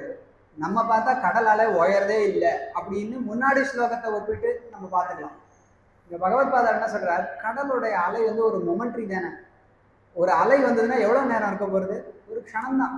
வந்தது அலை போச்சு. அதை மாதிரி தான் என்ன ஆசிரியச்சவர்களுடைய கஷ்டங்களும் இருக்க போகிறது. கஷ்டம் வரும். கஷ்டம் ஜென்மால நம்ம ஒத்துக்க வேண்டியது. ஜென்மானு வந்துடுதுன்னா கஷ்டத்தை நம்ம ஒத்துட்டு தான் ஆகும். ஆனால் ஒரு கஷ்டம் மாதிரி ஒரு கஷ்டம் வரும்பொழுது கூட அந்த முருகப்பெருமானை நம்ம ஆசிரியிச்சோமானால் அந்த கஷ்டங்கள் நிலையாக இல்லாமல் அலையாக இருக்கும். அலையாக இருக்கும்னா நிலையில்லாத அலை போல ஒரு நொடியிலேயே வந்துட்டு உடனே காணாம போயிடும் அப்படின்னு. ஒரேடியா கஷ்டம் போயிடுங்கிறது முன்னாடி ஸ்லோகம். பவாம்போதி பாரம், அதாவது கடல், சம்சார கடல்ல இருந்து கரை சேர்ப்பேன். வாழும்போது என்ன கதி? வாழும்போது நான் கஷ்டப்படுறோமே, அதுக்கு என்ன கத்தின்னா வாழ்க்கை முடியும் பொழுது டைரக்டா மோட்சம் கொடுக்கறது ஒரு முன்னாடி ஸ்லோகத்தை வச்சு சொன்னார். வாழும்போது உங்க கஷ்டங்களை அலை மாதிரி ஒரு நொடிக்கு மட்டுமே நிலை கொண்டதாக நான் பண்ணி அதுக்கப்புறம் ஒழிச்சு கட்டிடுவேன் அப்படின்னு தெரிவிக்கிறது போல. ஓர்மி பங்கீஹி நிரணாம் தரிச. ஊர்மினா அலை, அந்த அலை வரிசைகளை அப்படி காமிக்கிறார். அப்படி காமிச்சுண்டு அந்த கடல் கரையில தான் கோவில் கொண்டிருக்கார் அப்படிங்கிறது இந்த ஸ்லோகம். இதுல இருந்து நமக்கு என்ன தெரியறது? பிணி முதல்ல பார்த்த மாதிரி பகவத் பாதால் தன்னுடைய ரோக நிவர்த்திக்காக ஸ்தோத்திரம் பண்றாருன்னு சொன்னா கூட இந்த ரோக நிவர்த்தி சம்சாரம் என்கின்ற ரோகம், அதனுடைய நிவர்த்தி, சம்சாரத்தையே நம்ம இந்த ஜனன மரண சுழற்சியே ரோகமா பார்த்தா அந்த ரோகத்தை நிவர்த்தி பண்ணி கொடுப்பாருன்னு சொன்னது முன்னாடி ஸ்லோகம். இந்த ஸ்லோகத்துல சம்சார வாழ்க்கை வாழ்ந்துன்னு இருக்கும்பொழுது வரக்கூடிய கஷ்டங்கள் நமக்கு 3 விதமா வரலான்னு சாஸ்திரங்கள்ல சொல்றான். ஆத்தியாத்மிகம், ஆதி தெய்வீகம், ஆதி பௌத்திகம்னு 3 விதமான கஷ்டங்கள் வரலாம். இந்த 3 விதமான கஷ்டங்களையும் முருகப்பெருமான் ஒழிச்சு கட்டுவார் அப்படிங்கிறது 5வது ஸ்லோகம். இதுக்கப்புறமா 6வது ஸ்லோகத்துல அந்த கந்தமாதன பர்வதத்துல பெருமாள் கோவில், முருகப்பெருமான் கோவில் கொண்டிருக்காருங்கிறத சொல்றார். கிரௌமன் நிவாசே நராயேதிரூடாஹ ததா பர்வதே ராஜதே தேதிரூடாஹ இதீவ ப்ருவன் கந்தசைலாதிரூடஹ சதேவோ முதே மே சதா ஷண்முகோஸ்து. அந்த திருச்செந்தூர் மலையை கந்தமாதன பர்வதம்னு சொல்ல ஒரு சின்ன மடு மாதிரி தான், ஒரு சின்ன இது மாதிரி தான் இருக்கும். கிரௌ மன் நிவாசே, நான் குடிக்கொண்டிருக்கக்கூடிய இந்த மலையில யாரெல்லாம் ஏறி என்னை தரிசிக்கிறார்களோ, நரா ஏதி ரூடாக ததா பர்வதே ராஜதே தேதி ரூடாக. ராஜதே பர்வதே, ராஜதே அப்படிங்கிற ஒரு சப்தத்துக்கு பிரகாசம் மிகுந்த பர்வதத்தை அவர்கள் ஏறினவர்களாக ஆவார்கள். அதாவது திருச்செந்தூர் மலையில கந்தமாதன பர்வதத்தை ஏறினவர்கள் பிரகாசிக்கக்கூடிய மலையை ஏறியவர்களாக கருதப்பட வேண்டியவர்கள் ஸ்லோகத்துல இருக்கு.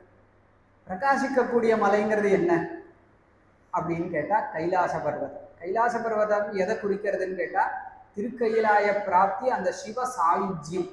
சிவசாயுஜ்யம்ங்கிறது மோட்சம். அந்த அந்த தன்னுடைய தகப்பனாகிய சிவபெருமானுடைய ஒரு ஸ்தானத்தையே தன்னை வணங்குபவர்களுக்கு அருளக்கூடியவராக முருகன் இருக்கார் அப்படிங்கிறது இது தெரியறது. இதை ஒரு திருப்புகழிலையும் நம்ம பார்க்கலாம். ஒரு அருமையான பாட்டு உண்டு.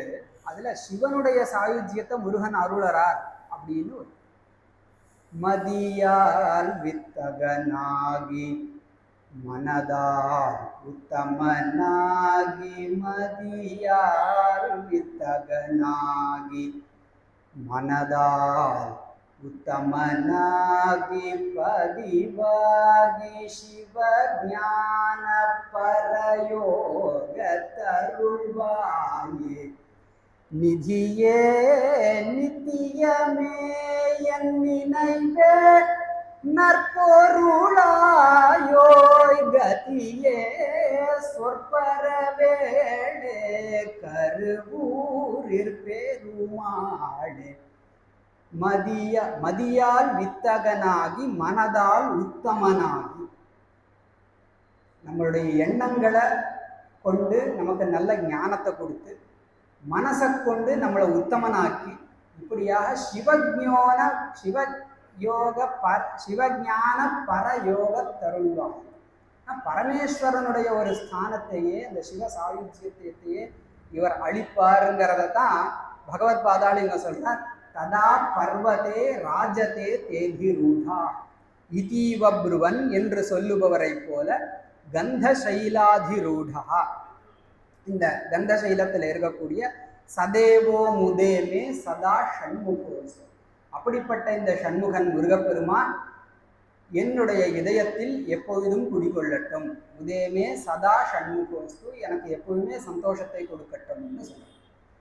இந்த ஸ்லோகத்துல ஷண்முகங்கிற திருநாமத்தை பகவத்பாதால் எடுத்து சொல்லியிருக்கிறதுனால தேதியூர் சாஸ்திரிகள் அந்த ஷண்முகங்கிற அந்த திருநாமத்துக்கு இருக்கக்கூடிய ஒரு சுவாரஸ்யத்தை எடுத்து காமிச்சிருக்கார். ஷண்முகம் 6 முகங்கள் கொண்ட முருகன் நமக்கு தெரியும். அந்த ஷண்முகனுக்கு சரவண பவங்கிறது ஒரு திருமந்திரம் இல்லையா? சரவண பவ எனும் திருமந்திரம் சதா ஜபியன் நாவே கீர்த்தனங்கள். ச ர வ ந ப வன்னு இந்த 6 அக்ஷரங்களும் 6 விஷயங்களை குறிக்குமா.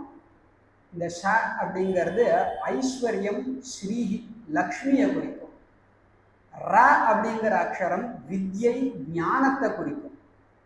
வ அப்படிங்கிற அக்ஷரம் போகங்கள், அந்த அந்த இருக்கக்கூடிய ஐஸ்வர்யத்தை அனுபவிக்கக்கூடிய ஆனந்தத்தை குறிக்கும். மோட்சத்தையும், போகம் மோட்சம் இது ரெண்டுத்தையும் முதல் வா 2 தடவை வரும். ஷ ர வ ந ப வ 2 வகாரம் இருக்கு. அதுல முதல் வகாரம் போகம் மோட்சம் இது ரெண்டுத்தையும் குறிக்கும். அப்புறம் நங்கிற அக்ஷரம் சத்ரு சம்ஹாரம். முருகப்பெருமானுடைய திரு அவதாரமே எதிரிகளை அழிக்கிறது. முருகனுடைய அவதாரம் எதற்கு அப்படிங்கிறது எங்க முதல்ல சொல்லிச்சுன்னா ராமாயணத்தில். ராமாயணத்துல விஸ்வாமித்ர மகர்ஷி ராமரை யஜ்ஞ சம்ரட்சணத்துக்காக கூட்டிட்டு போகும்பொழுது பாலகாண்டத்துல ஸ்கந்த ஜனனம், கங்காவதரணம் போன்ற கதைகள் எல்லாம் சொல்லி கொடுத்துட்டு இருக்காங்க. அதுல முதல்ல ஆதி காவியம்ங்கிறது சம்ஸ்கிருத வாங்மயத்துக்கே முதல் காவியம் வால்மீகி ராமாயணம். அந்த வால்மீகி ராமாயணத்துல ஸ்கந்த ஜனனம் வர்ணிக்கப்பட்டிருக்கு. அது ஸ்கந்த ஜனனம். அதுக்கப்புறமா ஸ்காந்த புராணத்திலிருந்தும் தமிழ் கந்த புராணம், இந்த மாதிரி பல புராணங்களை கொண்டு நம்ம இந்த கதைகள்லாம் தெரிஞ்சுக்கலாம். சுருக்கமா நம்ம முருகப்பெருமானுடைய திருவவதாரத்தை தெரிஞ்சுக்கணும்னா வால்மீகி ராமாயணத்தை கொண்டு ஈஸியா தெரிஞ்சுக்கலாம். அதுல இந்த தாரகாசுரன், சூரபத்மன் போன்ற மகா அசுரர்களுடைய தொல்லை தாங்க முடியாமல் தேவர்கள்லாம் பரமேஸ்வரனை பிரார்த்திக்கிறார். அந்த அசுரர்களுக்கு என்ன வரம்னு கேட்டா, சிவனும் சக்தியும் இவர்கள் 2 பேருடைய சக்தியும் சேர்ந்து தான் அவனுக்கு சம்ஹாரம் பண்ண முடியுங்கிற மாதிரியான ஒரு வரத்தை கேட்கணும். சிவனுடைய பராக்கிரமமும் அம்பாளுடைய பராக்கிரமும் சேரணும். அப்படி சேர்ந்து அப்படிப்பட்ட ஒரு சக்தியினால்தான் அழிவு உண்டுங்கிற ஒரு வரணத்தை எடுத்துட்டு இருக்கிறதுனால சிவன் அவர் தியானத்துல இருக்கார். அவர் நித்தியம் ஒரு நிஷ்டையில இருக்கார், கைலாசத்துல தபஸ்ல இருக்கார். இப்ப எப்படி தேவியோட சேர்ந்து அவர் ஒரு தேவதா, இன்னொரு தேவதா ஸ்வரூபத்தை உண்டு பண்றது அப்படிங்கிற கவலையில தேவர்கள்லாம் தேவியை போய் பிரார்த்திக்கிறார். பார்வதி தேவி சிவன் மேல தபஸ் பண்றா, சிவபெருமான தன்னோட இது பண்ணி இது பண்றாரு. அப்படி பண்ணும்பொழுது பரமேஸ்வரன் மன்மதன் உடைய காமதகனம் இதெல்லாம் நடக்கிறது இல்லையா? பரமேஸ்வரனுடைய தேஜஸ், அவருடைய சக்தியை எடுத்து இப்படி கொடுக்குறார். அதை தேவி வாங்கிக்கிறா. தேவியால தாங்கிக்க முடியும். பரமேஸ்வரனுடைய தேஜஸ், அவர் நெற்றிக்கண் சிவனுக்குள்ள இருக்கக்கூடிய அந்த தேஜஸ் அக்னியை தேவிக்கு கொடுத்ததுக்கு அப்புறம் பார்வதி தேவி இதை வாங்கிக்கிறா. இந்த தேவர்கள் அதை சும்மா இல்லாம, தேவி உங்களால அதை தாங்க முடியாது, நீங்க பேசாம பூமாதேவிட்ட கொடுத்துருக்கணும். உடனே அதை பூமாதேவிட்ட கொடுக்குறா. பூமாதேவியால தாங்க முடியலன்னு சொல்லிட்டு ஹிமவான் பர்வதத்துக்கிட்ட கொடுக்குறார். அப்புறம் அக்னி தேவன் கிட்ட கொடுக்குறார். அக்னியே அக்னி, அதுவே தேஜஸ், சிவனுடைய தேஜஸ், அதை தாங்கிறதுக்கு அக்னியால முடியல அப்படின்னு அவர் வாயுவனுடைய உதவியை கொண்டு இந்த கங்கையினுடைய ஒரு குறிப்பிட்ட பொய்கை சரவண பொய்கை, அந்த சரவண பொய்கையில அந்த தேஜஸை கொண்டு போய் சேர்க்கறதுக்குள்ள அந்த இடத்துல ஒரு தேவதா ஸ்வரூபம் உண்டாகிறது. அங்க கிருத்திகா நட்சத்திர தேவதைகள் 6 தேவதைகள், அந்த 6 தேவதைகள் சேர்ந்து இந்த குழந்தைகளை இது பண்ணி வளர்க்கறா அப்படின்னு அந்த 6 தேவதைகள் கிட்ட இருந்தும் ஒரு பால அருந்தனம்ங்கிறதுல ஷண்ணாம் ஷடானோ பூத்வா, அந்த 6 அம்மாக்கள் இடத்திலிருந்தும் பாலை குடிக்கணுங்கிறதுக்கு 6 முகத்தை கொண்டு இந்த தேவதா ஸ்வரூபம் வந்தது அப்படின்னு சொல்லுவாங்க. இப்போ அசுர சம்ஹாரம் பண்றதுக்கு இவாளுக்கு தேவையானது என்ன? சிவனுடையவும் சக்தியினுடையவும் ஒரு தேஜஸ். அந்த தேஜஸ் ஸ்வரூபனாக முருகப்பெருமான் அவதரிச்சிருக்கார். இப்போ இப்போ முருகப்பெருமான ஒருத்தர் பூஜித்தால் அம்பாளையும் பரமேஸ்வரனையும் சேர்த்து பூஜை பண்ணதுக்கான பலன் கிடைக்கும் அப்படின்னு கந்த புராண வரலாறுகள்லாம் நமக்கு தெரிவிக்கிறது. இது மட்டும் இல்லை, சகல தேவதா ஸ்வரூபனாக இப்போ முருகப்பெருமான் பரமேஸ்வரன், அம்பாள், அக்னி தேவன், வாயு தேவன், இந்த மாதிரி பல, கங்கை, அதனால தான் பவித்திரம்னு சொல்றது. முருகன்னாலே பவித்திரமான தேவதை. ஏன்னா கங்கைக்கு பவித்திரதா இருக்கே. அந்த கங்கை சரவண பொய்கையிலே தானே இந்த தேஜஸை சேர்த்து அங்கிருந்து தானே உண்டாகிறார். அதனால தான் புராணங்கள்லாம் காங்கேயன் அப்படிங்கிற ஒரு பேரு, 2 பேரை குறிக்கும். ஒன்று பீஷ்மாச்சாரியர், இன்னொன்று முருகப்பெருமான். கங்கையினுடைய புதல்வனாக இந்த சரவண பொய்கையிலிருந்து வந்ததுனால காங்கேயன்கிற ஒரு திருநாமத்தையும் முருகன் அடையத்தார். அப்படிப்பட்ட இந்த முருகப்பெருமானுடைய சரித்திரத்தை இங்க நம்ம ஞாபகப்படுத்திக்கணும். முருகப்பெருமானுடைய ஒரு திரு அவதாரத்தை இந்த ஸ்லோகத்துல ஞாபகப்படுத்திக்கணும். ஏன்னா ஷண்முகோஸ்து சதேவோ முதேமே சதா ஷண்முகோஸ்துன்னு இந்த ஷண்முகங்கிற சப்தத்தை பகவத்பாதால் இந்த ஸ்லோகத்துல வச்சதுனால இந்த சரித்திரத்தை நம்ம இங்க ஞாபகப்படுத்திக்கணும். மேற்கொண்டு அடுத்த ஸ்லோகம், மகாம்போதி தீரே மகாபாபச்சோரே முனீந்திரானுகூலே சுகந்தாख्य शैले गुहायां वसन्तं स्वभासालसन्तं जनार्तिं हरन्तं श्रयामो गुहन्तं. மகாம்போதி தீரே, அம்போதினா கடல், திரும்பவும் அந்த கடற்கரையில மகாம்போதி தீரே மகா பாபச்சோரே, மகத்தான பாபங்களையும் அழிக்கக்கூடிய, முனீந்திரானுகூலே, பெரிய பெரிய முனிசிரேஷ்டர்களுக்கெல்லாம் அனுகூலமாக இருக்கக்கூடிய, சுகந்தாக்கிய சைலே, சுகந்தம் என்கின்ற அந்த கந்தமாதன பர்வதத்தில் அப்படின்னு சொல்றார். சுகந்தாக்கிய சைலே, இந்த பர்வதத்துக்கு சுகந்தம்னு பேராம். அந்த பர்வதம், அந்த மலையானது எப்படிப்பட்டதாக இருக்கு? கடற்கரையில இருக்கு. மகா பாபங்களை எல்லாம் அழிக்கக்கூடியதாக இருக்கு. மகாபாபங்கள்னா என்ன? பஞ்சமகா பாதகங்கள் அப்படின்னு சொல்றது உண்டு. பஞ்சமகா பாதகங்கள் என்ன? பிரம்மஹத்யா, சுராபானம், ஸ்வர்ணஸ்தேயம், குருதல்பகமனம், தத் சம்சர்காக்கிய பாபங்கள் சொல்லுவோம். அதாவது பிரம்மஹத்யா, அந்தணனை கொண்டவன். ஏன்னா அந்தணன் கிட்ட வேதம் குடிக்கொண்டிருக்கும், அந்த வேதத்தை அவன் அழிச்சதாக ஒரு பாவம், அதனால பிரம்மஹத்யா. ஸ்வர்ணஸ்தேயம், தங்கத்தை திருடுறது. சுராபானம், சாராயம், கள்ளு குடிக்கிறது. குருதல்பகமனம், குருவினுடைய மனைவியை தப்பாக பார்க்கறது. தத் சம்சர்காக்கிய பாபம், இப்படிப்பட்ட பாபிகளோட சேர்றது, இதுவும் ஒரு மகாபாபம். இந்த மகா பாபங்களுக்கு பிராயஷ்சித்தம்னு பெருசா ரொம்ப கிடையாது. ஏன்னா சாட்சாத் வேதத்திலேயே ப்ரூணஹத்யா பர்யந்தமான பாபங்கள்,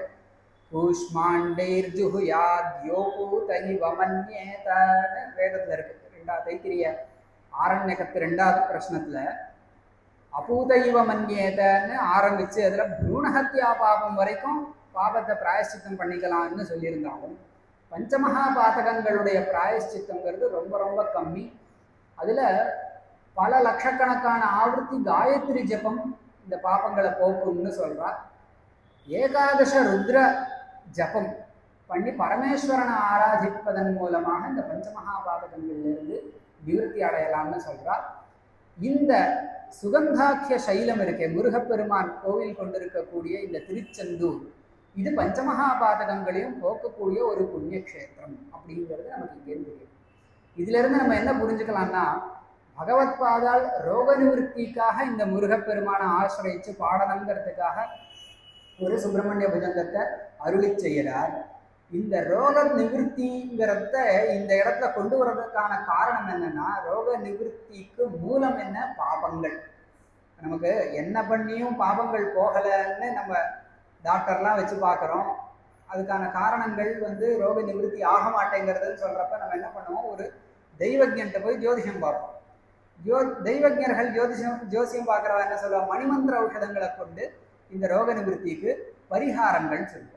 அப்படிப்பட்ட பரிகாரம் செய்யக்கூடிய பரிகார ஸ்தலமாக இந்த திருச்செந்தூர் திவ்ய கஷேத்திரமானது இருக்கு அப்படின்னு பாப நிவர்த்திக்கான இது ஒரு திவ்ய கஷேத்திரமாக. ஏன்னா பாபம் இருந்தால் அது ரோகமாக பரிணமிக்கும். அந்த ரோகத்தை நம்ம நிவர்த்தி பண்றதுக்கு ரோகத்தை அனுபவித்து நிவர்த்தி பண்ணலாம், அல்லது அந்த ரோகத்தினுடைய வீரியத்தை குறைக்கிறதுக்கோ இல்லை அந்த ரோகத்திற்கு காரணமான பாபத்தை நிவர்த்தி பண்ணிட்டாலும் அந்த ரோகத்தை நம்ம அனுபவிக்காமல் தடுக்கலாம்.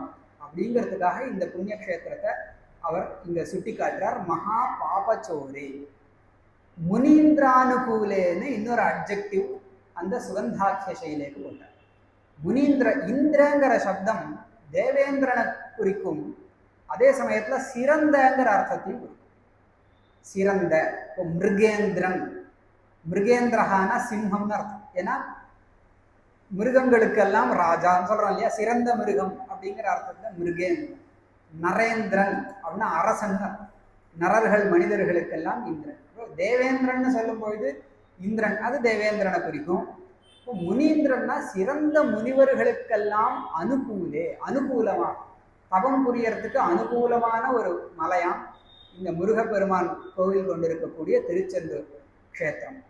அந்த க்ஷேத்திரத்தில் குஹாயாம் வசந்தம், குகையில வசிக்கக்கூடியவராக இருக்கார். ஸ்வபாசால சந்தம். குகைன்னு சொன்னாலே உள்ள இருட்டான ஒரு பிரதேசம் தானே குகை. ஆனால் முருகன் இருக்கக்கூடிய இந்த குகை பிரகாசிக்கிறதாம். அது வேற எந்த ஒரு பிரகாசத்தையும் எதிர்பாராமல் ஸ்வப்பிரகாசத்தினால சுவாமி பிரகாசிக்கிறார் அப்படிங்கிறத இங்க சொல்றார். ஸ்வபாசா லசந்தம். அப்படிப்பட்ட ஜனார்த்தி, ஜனங்களுடைய ஆர்த்தி, ஆர்த்தின பிணி பீடைன்னு அர்த்தம். அந்த ஆர்த்தியை ஹரந்தம், பொடி பொடியாக ஆக்கக்கூடியவர், அழிக்கக்கூடியவர். ஹரதீதி ஹரஹ, ஹரஹான அவருடைய தகப்பனார் பரமேஸ்வரனுக்கும் ஹரன்னு பேர். ஏன் ஹரன்னு பேர்? சம்ஹாரமூர்த்தியாக இந்த ஜகத்தை சம்ஹாரம் பண்ணி கொடுக்கறதுனால தான் ஹரன்னு பேர். அதே மாதிரி இந்த முருகனுக்கும் ஜனார்த்திம் ஹரந்தம், ஜனங்களுடைய பீடைகளை ஒழிக்கக்கூடிய குஹம், இந்த குஹனை ஸ்ரயாமக நாங்கள் நமஸ்கரிப்போமாக, ஆசிரயிப்போமாக, புகழ் அடைவோமாக அப்படின்னு சொல்றார். இது 7வது ஸ்லோகம். மகாம்போதி தீரே மகாபாபச்சோரே முனீந்திரானுகூலே சுகந்தாக்கிய சைலே குஹாயாம் வசந்தம் ஸ்வபாசாலசந்தம் ஜனார்த்திம் ஹரந்தம் ஸ்ரயாமோ குஹந்தம். 7வது ஸ்லோகம். 8வது ஸ்லோகத்துல அப்படிப்பட்ட முருகப்பெருமானுடைய பள்ளி அறை, இந்த முருகப்பெருமான் திருப்பள்ளி கொண்டிருக்கக்கூடிய அந்த அறையை வர்ணிக்கிறார். லசத் ஸ்வர்ணகேஹே நிருணாம் காமதோஹே சுமஸ்தோம சஞ்சன்ன மாணிக்ய மஞ்சே சமுத்யத் சஹஸ்ரார்க்க துல்லிய பிரகாசம் சதா பாவயே கார்த்திகேயம் சுரேஷம். போன ஸ்லோகத்துல குஹன் அப்படிங்கிற திருநாமத்தை பாடினார். அதுக்கு முன்னாடி ஸ்லோகத்துல ஷண்முகங்கிற திருநாமத்தை பாடினார். இது ஞாபகம் வச்சுப்போம். இந்த ஸ்லோகத்துல கார்த்திகேயம் சுரேஷம், கார்த்திகேயன் அப்படிங்கிற திருநாமத்தை இங்க பாடுறார். லசத் ஸ்வர்ணகே, இல்லை பிரகாசிக்கக்கூடிய ஸ்வர்ணமயமான ஒரு மண்டபம். அந்த மண்டபம் எப்படிப்பட்டதான்? நிருணாம் காமதோகே, மனிதர்களுக்கு வேண்டிய செல்வங்களை எல்லாம் கறக்கக்கூடிய அந்த முருகப்பெருமானுடைய சந்நிதியில் நம்ம போய் நம்ம எதை பிரார்த்திச்சுட்டாலும் நடந்துருமா திருச்செந்தூர் அந்த முருகன் கிட்ட. அதை சொல்றார். லசத் நிருணாம் காமதோ, காமன ஆசைப்பட்டது, அந்த ஆசைப்பட்டதெல்லாம் தோகம் கறந்து கொடுக்கறது. அப்படிப்பட்ட ஒரு முருகப்பெருமானுடைய சந்நிதி அது சுமஸ்தோம சஞ்சன்ன மாணிக்ய மஞ்சே. அங்க ஒரு மஞ்சம் இருக்கு. அந்த மஞ்சம், அந்த ஒரு உப்பரிகை, அது மாணிக்கமயமான மண்டப அந்த மேடையால் ஆக்கப்பட்டதாக இருக்கும். அதுல சுமஸ்தோம, சுமன குசுமங்கள், மலர்கள், தேவலோகத்திலிருந்து கொண்டு வரப்பட்ட திவ்யமான மலர்களை எல்லாம் கொண்டு சஞ்சன்ன, அந்த அந்த இடமே வெளில தெரியாத அளவுக்கு அப்படி புஷ்பத்தால் அலங்கரிக்கப்பட்டிருக்கு. அதுல நடுவில் ஒரு மாணிக்க மஞ்சம் இருக்கு. அந்த மாணிக்க மஞ்சே, அந்த மஞ்சத்துல முருகன் வீட்டு இருக்கார். என்ன மாதிரி வீட்டு இருக்காருன்னு சொல்றார். சமுத்யத் சஹஸ்ரார்க்க துல்லிய பிரகாசம், 1000 சூரியன்களுக்கு நிகரான பிரகாசம் கொண்டவராக இருக்கார். அது உதிக்கின்ற 1000 சூரியர்கள் அப்படின்னு சொல்றார். ஒரு சூரியன் வந்தாலே பிரகாசத்தை நம்மளால தாங்கிக்க முடியாது. 1000 சூரியன் கொண்ட பிரகாசம் என்ன மாதிரி இருக்கும் நம்மளால கல்பனை கூட பண்ண முடியாது. அது உச்சி வெயில் தான் நம்மளை கொளுத்தும். ஆனா உதிக்கின்ற சூரியன் பார்க்கறதுக்கு ரம்யமா இருக்கும். ஒரு சூரியோதயத்தை பார்க்கறதுக்கு எவ்வளோ ரமணீயமாக இருக்கு. 1000 சூரியோதயங்கள் சேர்ந்து நடந்தால் அது இன்னும் எவ்வளோ ரமணீயமாக இருக்குன்னு ஒரு மிகைப்படுத்தி சொல்லக்கூடிய ஒரு அதிசயோக்தி. சமுத்யத் சஹசிரார்க்க துல்லிய பிரகாசம், உத்யத்பானு சஹசிர கோட்டி சதுருஷாம்னு ஆரம்பிக்கிறது. அம்பாளை மாதிரி தான் முருகன் அம்மாவை மாதிரியே தான் இந்த மாதிரி விஷயங்கள்ல. சூரிய கோட்டி சமப்பிரபா வக்ரதுண்ட மகா, அண்ணாவும் அப்படிதான். அண்ணா தம்பி அம்மா எல்லாம் ஒரே மாதிரி.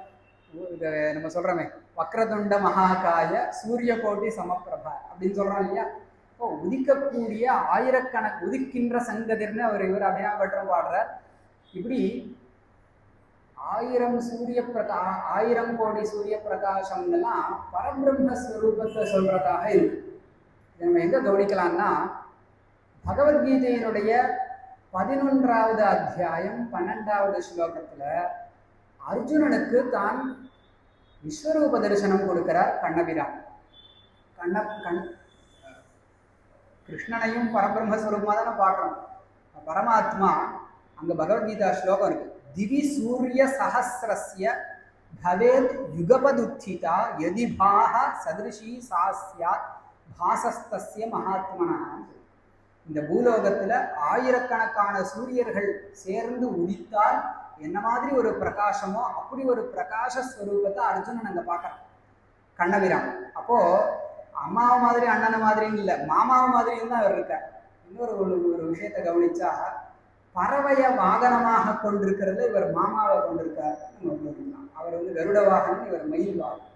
இப்படி சூரிய பிரகாசம் 1000 சூரிய பிரகாசம்ங்கிறதெல்லாம் பரபிரம்மஸ்வரூபத்தை வர்ணிக்கக்கூடிய ஒரு ஸ்டாண்டர்டு உபமானம். அந்த ஸ்டாண்டர்ட் உபமானத்தை இங்க சுப்பிரமணிய சுவாமிக்கும் பகவத் பாதால் போடுறாருங்கிறதுனால நமக்கு என்ன தெரியுது, சுப்பிரமணிய சுவாமியும் பரபிரம்மஸ்வரூபமாகத்தான் இவர் உபாசிக்கிறார் இங்க அப்படிங்கிறத நம்ம தெரிஞ்சுக்கலாம். சமுத்யத் சஹசிரார்க்க துல்லிய பிரகாசம் சதா பாவையே கார்த்திகேயம் சுரேஷம். அப்படிப்பட்ட அந்த மணிமண்டபத்துல இந்த லசத் ஸ்வர்ண கேகம்லாம் வர்ணிச்சாரு. அப்படிப்பட்ட அந்த ஸ்வர்ணமயமான மணிமண்டபம், அந்த மாணிக்க மணிமண்டபம் சுத்தி தேவலோகத்திலிருந்து கொண்டு வரப்பட்ட மலர்களால் அலங்கரிக்கப்பட்டிருக்கு.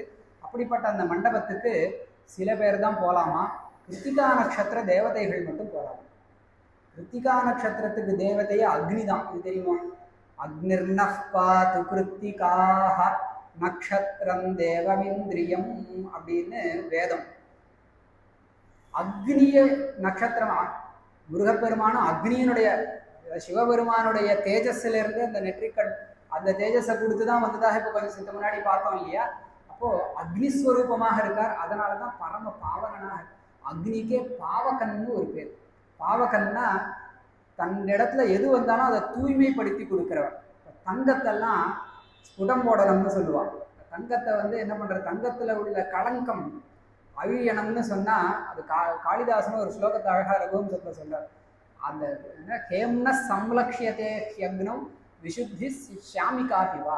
தங்கத்துல களங்கம் இருந்ததுன்னா அதை நெருப்புல போட்டு உருக்கினா அந்த அழுக்கெல்லாம் இருந்த இடம் தெரியாம போகும். அது போலவே இந்த முருகப்பெருமானும் நமக்கிட்ட இருக்கக்கூடிய பாவங்களை எல்லாம் ஒழிக்கக்கூடியவர். அவர் அந்த மண்டபத்துல கிருத்திகா நட்சத்திர தேவதைகள் மட்டும் உள்ள போய் அந்த முருகப்பெருமானுக்கு தாய் ஸ்தானத்துல அம்மா ஸ்தானத்துல இருக்கக்கூடிய தேவதைகள் போய் அந்த முருகனுக்கு வேண்டியதெல்லாம் பண்ணி கொடுக்குறாளாம். அந்த கிருத்திகா நட்சத்திர தேவதைகள் யாருன்னு கேட்டா துர்கா, லக்ஷ்மி, சரஸ்வதி, பத்ரகாளி, சாவித்ரி, இவர்கள்லாம் கிருத்திகா நட்சத்திர தேவதைகள்னு சொல்றது. இப்படிப்பட்ட இந்த கார்த்திகேயன், இந்த கார்த்திகேயங்கிற திருநாமத்தை இந்த ஸ்லோகத்தை கொண்டு வந்தார். சதா பாவையே கார்த்திகேயம் சுரேஷம். சுரேஷன்னு ஒரு சப்தம் இருக்கு. சுரேஷங்கிறது பரமேஸ்வரனுடைய பெயர். அதே பெயரை கொண்டு இவரையே இங்க ஸ்தோத்திரம் பண்றார் அப்படின்னு கேட்டா, பரமேஸ்வரன் எப்படி தேவர்களுக்கெல்லாம் எப்பப்போ என்னென்ன உபகாரம் தேவையோ அதை பண்ணி கொடுக்குறார். ஹாலாஹால விஷத்தை சாப்பிடணும்னா விஷத்தை சாப்பிட்டு உபகாரம் பண்றார். திரிபுர சம்ஹாரம் பண்ணணும்னு தேவர்கள் கேட்டால் திரிபுர சம்ஹாரம் மூர்த்தியாக முப்புறங்களை எரிக்க வரார். இப்படியெல்லாம் பரமேஸ்வரன் எப்படி பண்ணி கொடுக்குறாரோ அதே மாதிரி இந்த தாரகாசுரன், சூரபத்மன் போன்ற அசுரர்கள் எல்லாம் கொல்லுவதற்காக அவர்களுக்கு ஒரு தேவசேனாபதி தேவை. தேவர்கள் சேனையாக போய் அங்கே யுத்தம் பண்ணணும்னு சொன்னால் ஒரு லீடர் தேவை. அந்த லீடர்ஷிப்புக்கான போஸ்ட் தான் அங்கே காலியாக இருக்கு. அப்படிப்பட்டவர் லீடு பண்ணாதான் சிவபெருமானுடையவும் அம்பாளுடையவும் சக்தி சேர்ந்து ஒருவர் லீடு பண்ணாதான் அந்த அந்த அசுரர்களை அழிக்க முடியுங்கிறதுக்காக தான் தவம் பண்ணி இந்த மாதிரி முருகன் திருவவதாரம் பண்ணார் நம்ம பார்க்கணும் இல்லையா. அப்படின்னால அந்த சுரர்களுக்கு தலைமையை தாங்கி வழி நடத்தி அந்த யுத்தத்துல லீடு பண்ணதுனால சுரேஷம் அப்படிங்கிற சப்தத்தை போட்டிருக்கேன். திருப்பியும் ஒரு தடவை ஸ்லோகத்தை பார்த்துப்போம். லசத்ஸ்வர்ணகேஹே நிருணாம் காமதோஹே சுமஸ்தோம சஞ்சன்ன மாணிக்யமஞ்சே சமுத்யத் சஹஸ்ரார்க்குதுல்ய பிரகாசம் சதா பாவயே கார்த்திகேயம் சுரேஷம் அப்படின்னு 8வது ஸ்லோகம். மேற்கொண்டு 9வது ஸ்லோகம் மேற்கொண்டு போகலாம் இல்லையா. ரணத்ஹம்சகே மஞ்சுளேத்யந்த சோணே மனோஹாரி லாவண்ய பீயூஷபூர்ணே மனஷட்பதோ மே பவக்லேஷதப்தஹ சதா மோததாம் ஸ்கந்ததே பாதபத்மே. அருமையான ஸ்லோகம். ரணத்ஹம்சகே மஞ்சுளே அத்தியந்த சோனே மனோஹாரி லாவண்ய பீயூஷ பூர்ணே. முருகப்பெருமானுடைய திருமேனி அழக வர்ணிக்க ஆரம்பித்தார். இது வரைக்கும் முருகன் எப்படி எந்த வரிசையில் வந்ததுன்னு நம்ம பார்ப்போம். சின்னதாக ஆசை போட்டோம்னா மங்கள ஸ்லோகம் பண்ணார், தன்னுடைய அவையடக்கத்தை தெரிவிச்சுட்டார். இது மாதிரி இந்த கிரமத்தில் கடற்கரையில் கோவில் கொண்டிருக்காருங்கிறதையும் மலை இல்லை கோவிலுக்குள் கொண்டிருக்காருங்கிறதெல்லாமல் சொல்லி அங்கே அவருடைய திவ்ய சந்நிதி எப்படி இருக்குங்கிறது வரைக்கும் இப்போ பார்த்தார். இதுக்கு மேலே முருகப்பெருமானுடைய திருமேனி அழக வர்ணிக்க ஆரம்பிக்கிறார். முதல்ல எந்த இடத்துலேருந்து வர்ணிக்கலாம்னா திருவடியிலேருந்து. அதில் மனஷட்பதோமேன்னு ஒரு அருமையான உபமானத்தை வைக்கிறார். அந்த திருவடி எப்படி இருக்கான், திருவடியில் அழகான கொலுசு, அந்த அவருடைய திருவடியில் இந்த தண்டை சிலம்பங்கள்லாம் சாத்தியிருக்கா. ரணத்ஹம்சகே அது கிங்கிணி, அந்த மணிகள் சப்திக்கிறது. மஞ்சுளே ரொம்ப அழகாக இருக்கு. அத்தியந்த சோனி சக்கச்சவேல் செந்தாமரை போல் சிவந்து இருக்கக்கூடிய முருகப்பெருமானுடைய திருவடியாம். அத்தியந்த சோனே மனோஹாரி லாவண்ய பீயூஷ பூர்ணே. மனதை கவரக்கூடிய ரொம்ப ரொம்ப லாவண்யம்னா அழகு, லாவண்யமான பீயூஷம் தேன் அமிர்தம், அந்த அமிர்தம் நிரம்பிய திருவடி. இந்த திருவடியில என்னுடைய மனதாகிய வண்டு மனஷட்பதோமி, மனதாகிய வண்டு லயிக்கட்டும் அப்படின்னு பிரார்த்திக்கிறார். அந்த மனது எப்படிப்பட்டது? பவக்லேஷ தப்தஹ. மனஷட்பதோமே பவக்லேஷ. பவம்னா சம்சாரம். இந்த சம்சாரத்தில் இருக்கக்கூடிய கிளேஷம், இன்னல், அந்த இன்னல்களால் தவித்து போயிருக்கக்கூடிய மனதாகிய வண்டு. அந்த வண்டு எதை அடையும்? வண்டு அதனுடைய சுபாவம் என்ன? மலர்ல போய் நிம்மதியாக உட்காந்து அந்த மலர்ல இருக்கிற தேனை அப்படியே ஆற அமர பெறுகின்றது. இப்போ என்னுடைய மனதாகிய இந்த வண்டுக்கு ஒரு தாமரை கிடைச்சதுன்னா அந்த தாமரை முருகனுடைய திருவடி தாமரை. அந்த திருவடி தாமரை ஒன்று எனக்கு கிடைச்சிட்டா போதும், அதில் நான் லயிச்சு அதில் இருக்கிற தேன் அமிர்தம், அந்த பிரம்மானந்தத்தை நான் அனுபவிச்சுட்டே இருப்பேன். என்னுடைய மனதானதை அப்படி அனுபவிச்சுட்டே இருக்கட்டும்னு பகவத்பாதா வேண்டிக்கிறேன். இதில் என்ன ஒரு சுவாரஸ்யம் நம்ம கவனிக்கலாம்னா, மனஷட்பதகான்னு சொன்னார். ஷட்பதகா அப்படின்னா 6 கால்களை கொண்டது. வண்டுக்கு 6 கால் இருக்கும், நமக்கு தெரியும். பரமஹம்சர்களுக்கு 6 குவாலிட்டிஸ் இருக்கணுமா. அதாவது அந்த பிரம்மானந்தத்தை அனுபவிக்கிறதுக்கு 6 டிஃபரெண்ட் குவாலிட்டிஸ். ஷமஹ, தமஹ, திதீக்ஷா, உபரதிஹி, ஸ்ரத்தா, சமாதானம் இப்படின்னு 6 விதமான தன்மைகள் யாருக்கு இருக்கோ அப்படிப்பட்ட ஞானிகள் தான் இறைவனுடைய திருவடி தாமரையில் வண்டு போல் அந்த பிரம்மானந்தத்தை லயிச்சுண்டு அனுபவிச்சுட்டு இருக்க முடியுங்கிறத சொல்லாமல் சொல்கிறதாக தெரியுது. சமஹான கட்டுப்பாடு, மனதனுடைய கட்டுப்பாட்டை சமஹான்னு சொல்லுது. தமஹானா புலனடக்கம். புலன்கள் இருக்கு இல்லையா, புலன்கள் மனதும் புலன் தான், ஆனால் தனியாக சொல்கிறது உண்டு. மனக்கட்டுப்பாட சமஹான்னு. புலனடக்கம் இந்திரியங்கள், நம்ம கண்ணு கண்ட காட்சிகளை பார்க்கணும்னு ஆசைப்படுறது, நம்ம காது கண்ட கதை ஒரு காசிப்பை கேட்டுன்னு இருக்கணும்னு ஆசைப்படுறது, நாக்கு என்னென்னத்தையோ ருசிக்கணும்னு ஆசைப்படுறது, தோல் கண்ட சுகத்தை அனுபவிக்கணும். இப்படி நம்மளுடைய இந்திரியங்கள் புலன்கள் எல்லாம் கண்டபடி இருக்கும் பொழுது அதை கட்டுப்படுத்துறது தமஹான்னு. அப்புறம் திதிக்ஷான பொறுமை. ஒரு சாதகனுக்கு முக்கியமான ஒரு குவாலிட்டி பொறுமை. அது எப்படி சொல்லியிருக்கான்னா பதஞ்சலி யோக சூத்திரங்கள்ல திதிக்ஷா ஒரு முக்கியமான விஷயமா சொல்லியிருக்கார். நேத்து அது ஒரு சதாசிவ பிரம்மேந்திராருடைய ஒரு வியாக்கியானம் இருக்கு. நேத்து பாடசாலையில் குழந்தைய சேர்த்தான், 4 வேதத்தையும் அத்தியனம் பண்ணிட்டானான்னு அடுத்த நாள் போய் வாத்தியார்கிட்ட போய் கேட்குற மாதிரி ஒரு இருந்தால் வேலைக்கு ஆகாது. யோக சாதகனுக்கு முதல்ல பொறுமை வேணும். முதல்ல யோக சாதனையில் ஈடுபடணும். முதல்ல பக்தி பண்ணணும், கர்மாக்களை நித்திய கர்மாக்களை பண்ணி நம்ம சித்த சுத்தி அடையணும். அப்புறம் சிரவண மனன நிதித்தியாசனங்கள் பண்ணணும். இப்படி போக வேண்டிய படி எவ்வளவோ இருக்கும்பொழுது முதல் தேவை பொறுமை வேண்டும், அந்த திதிக்ஷா.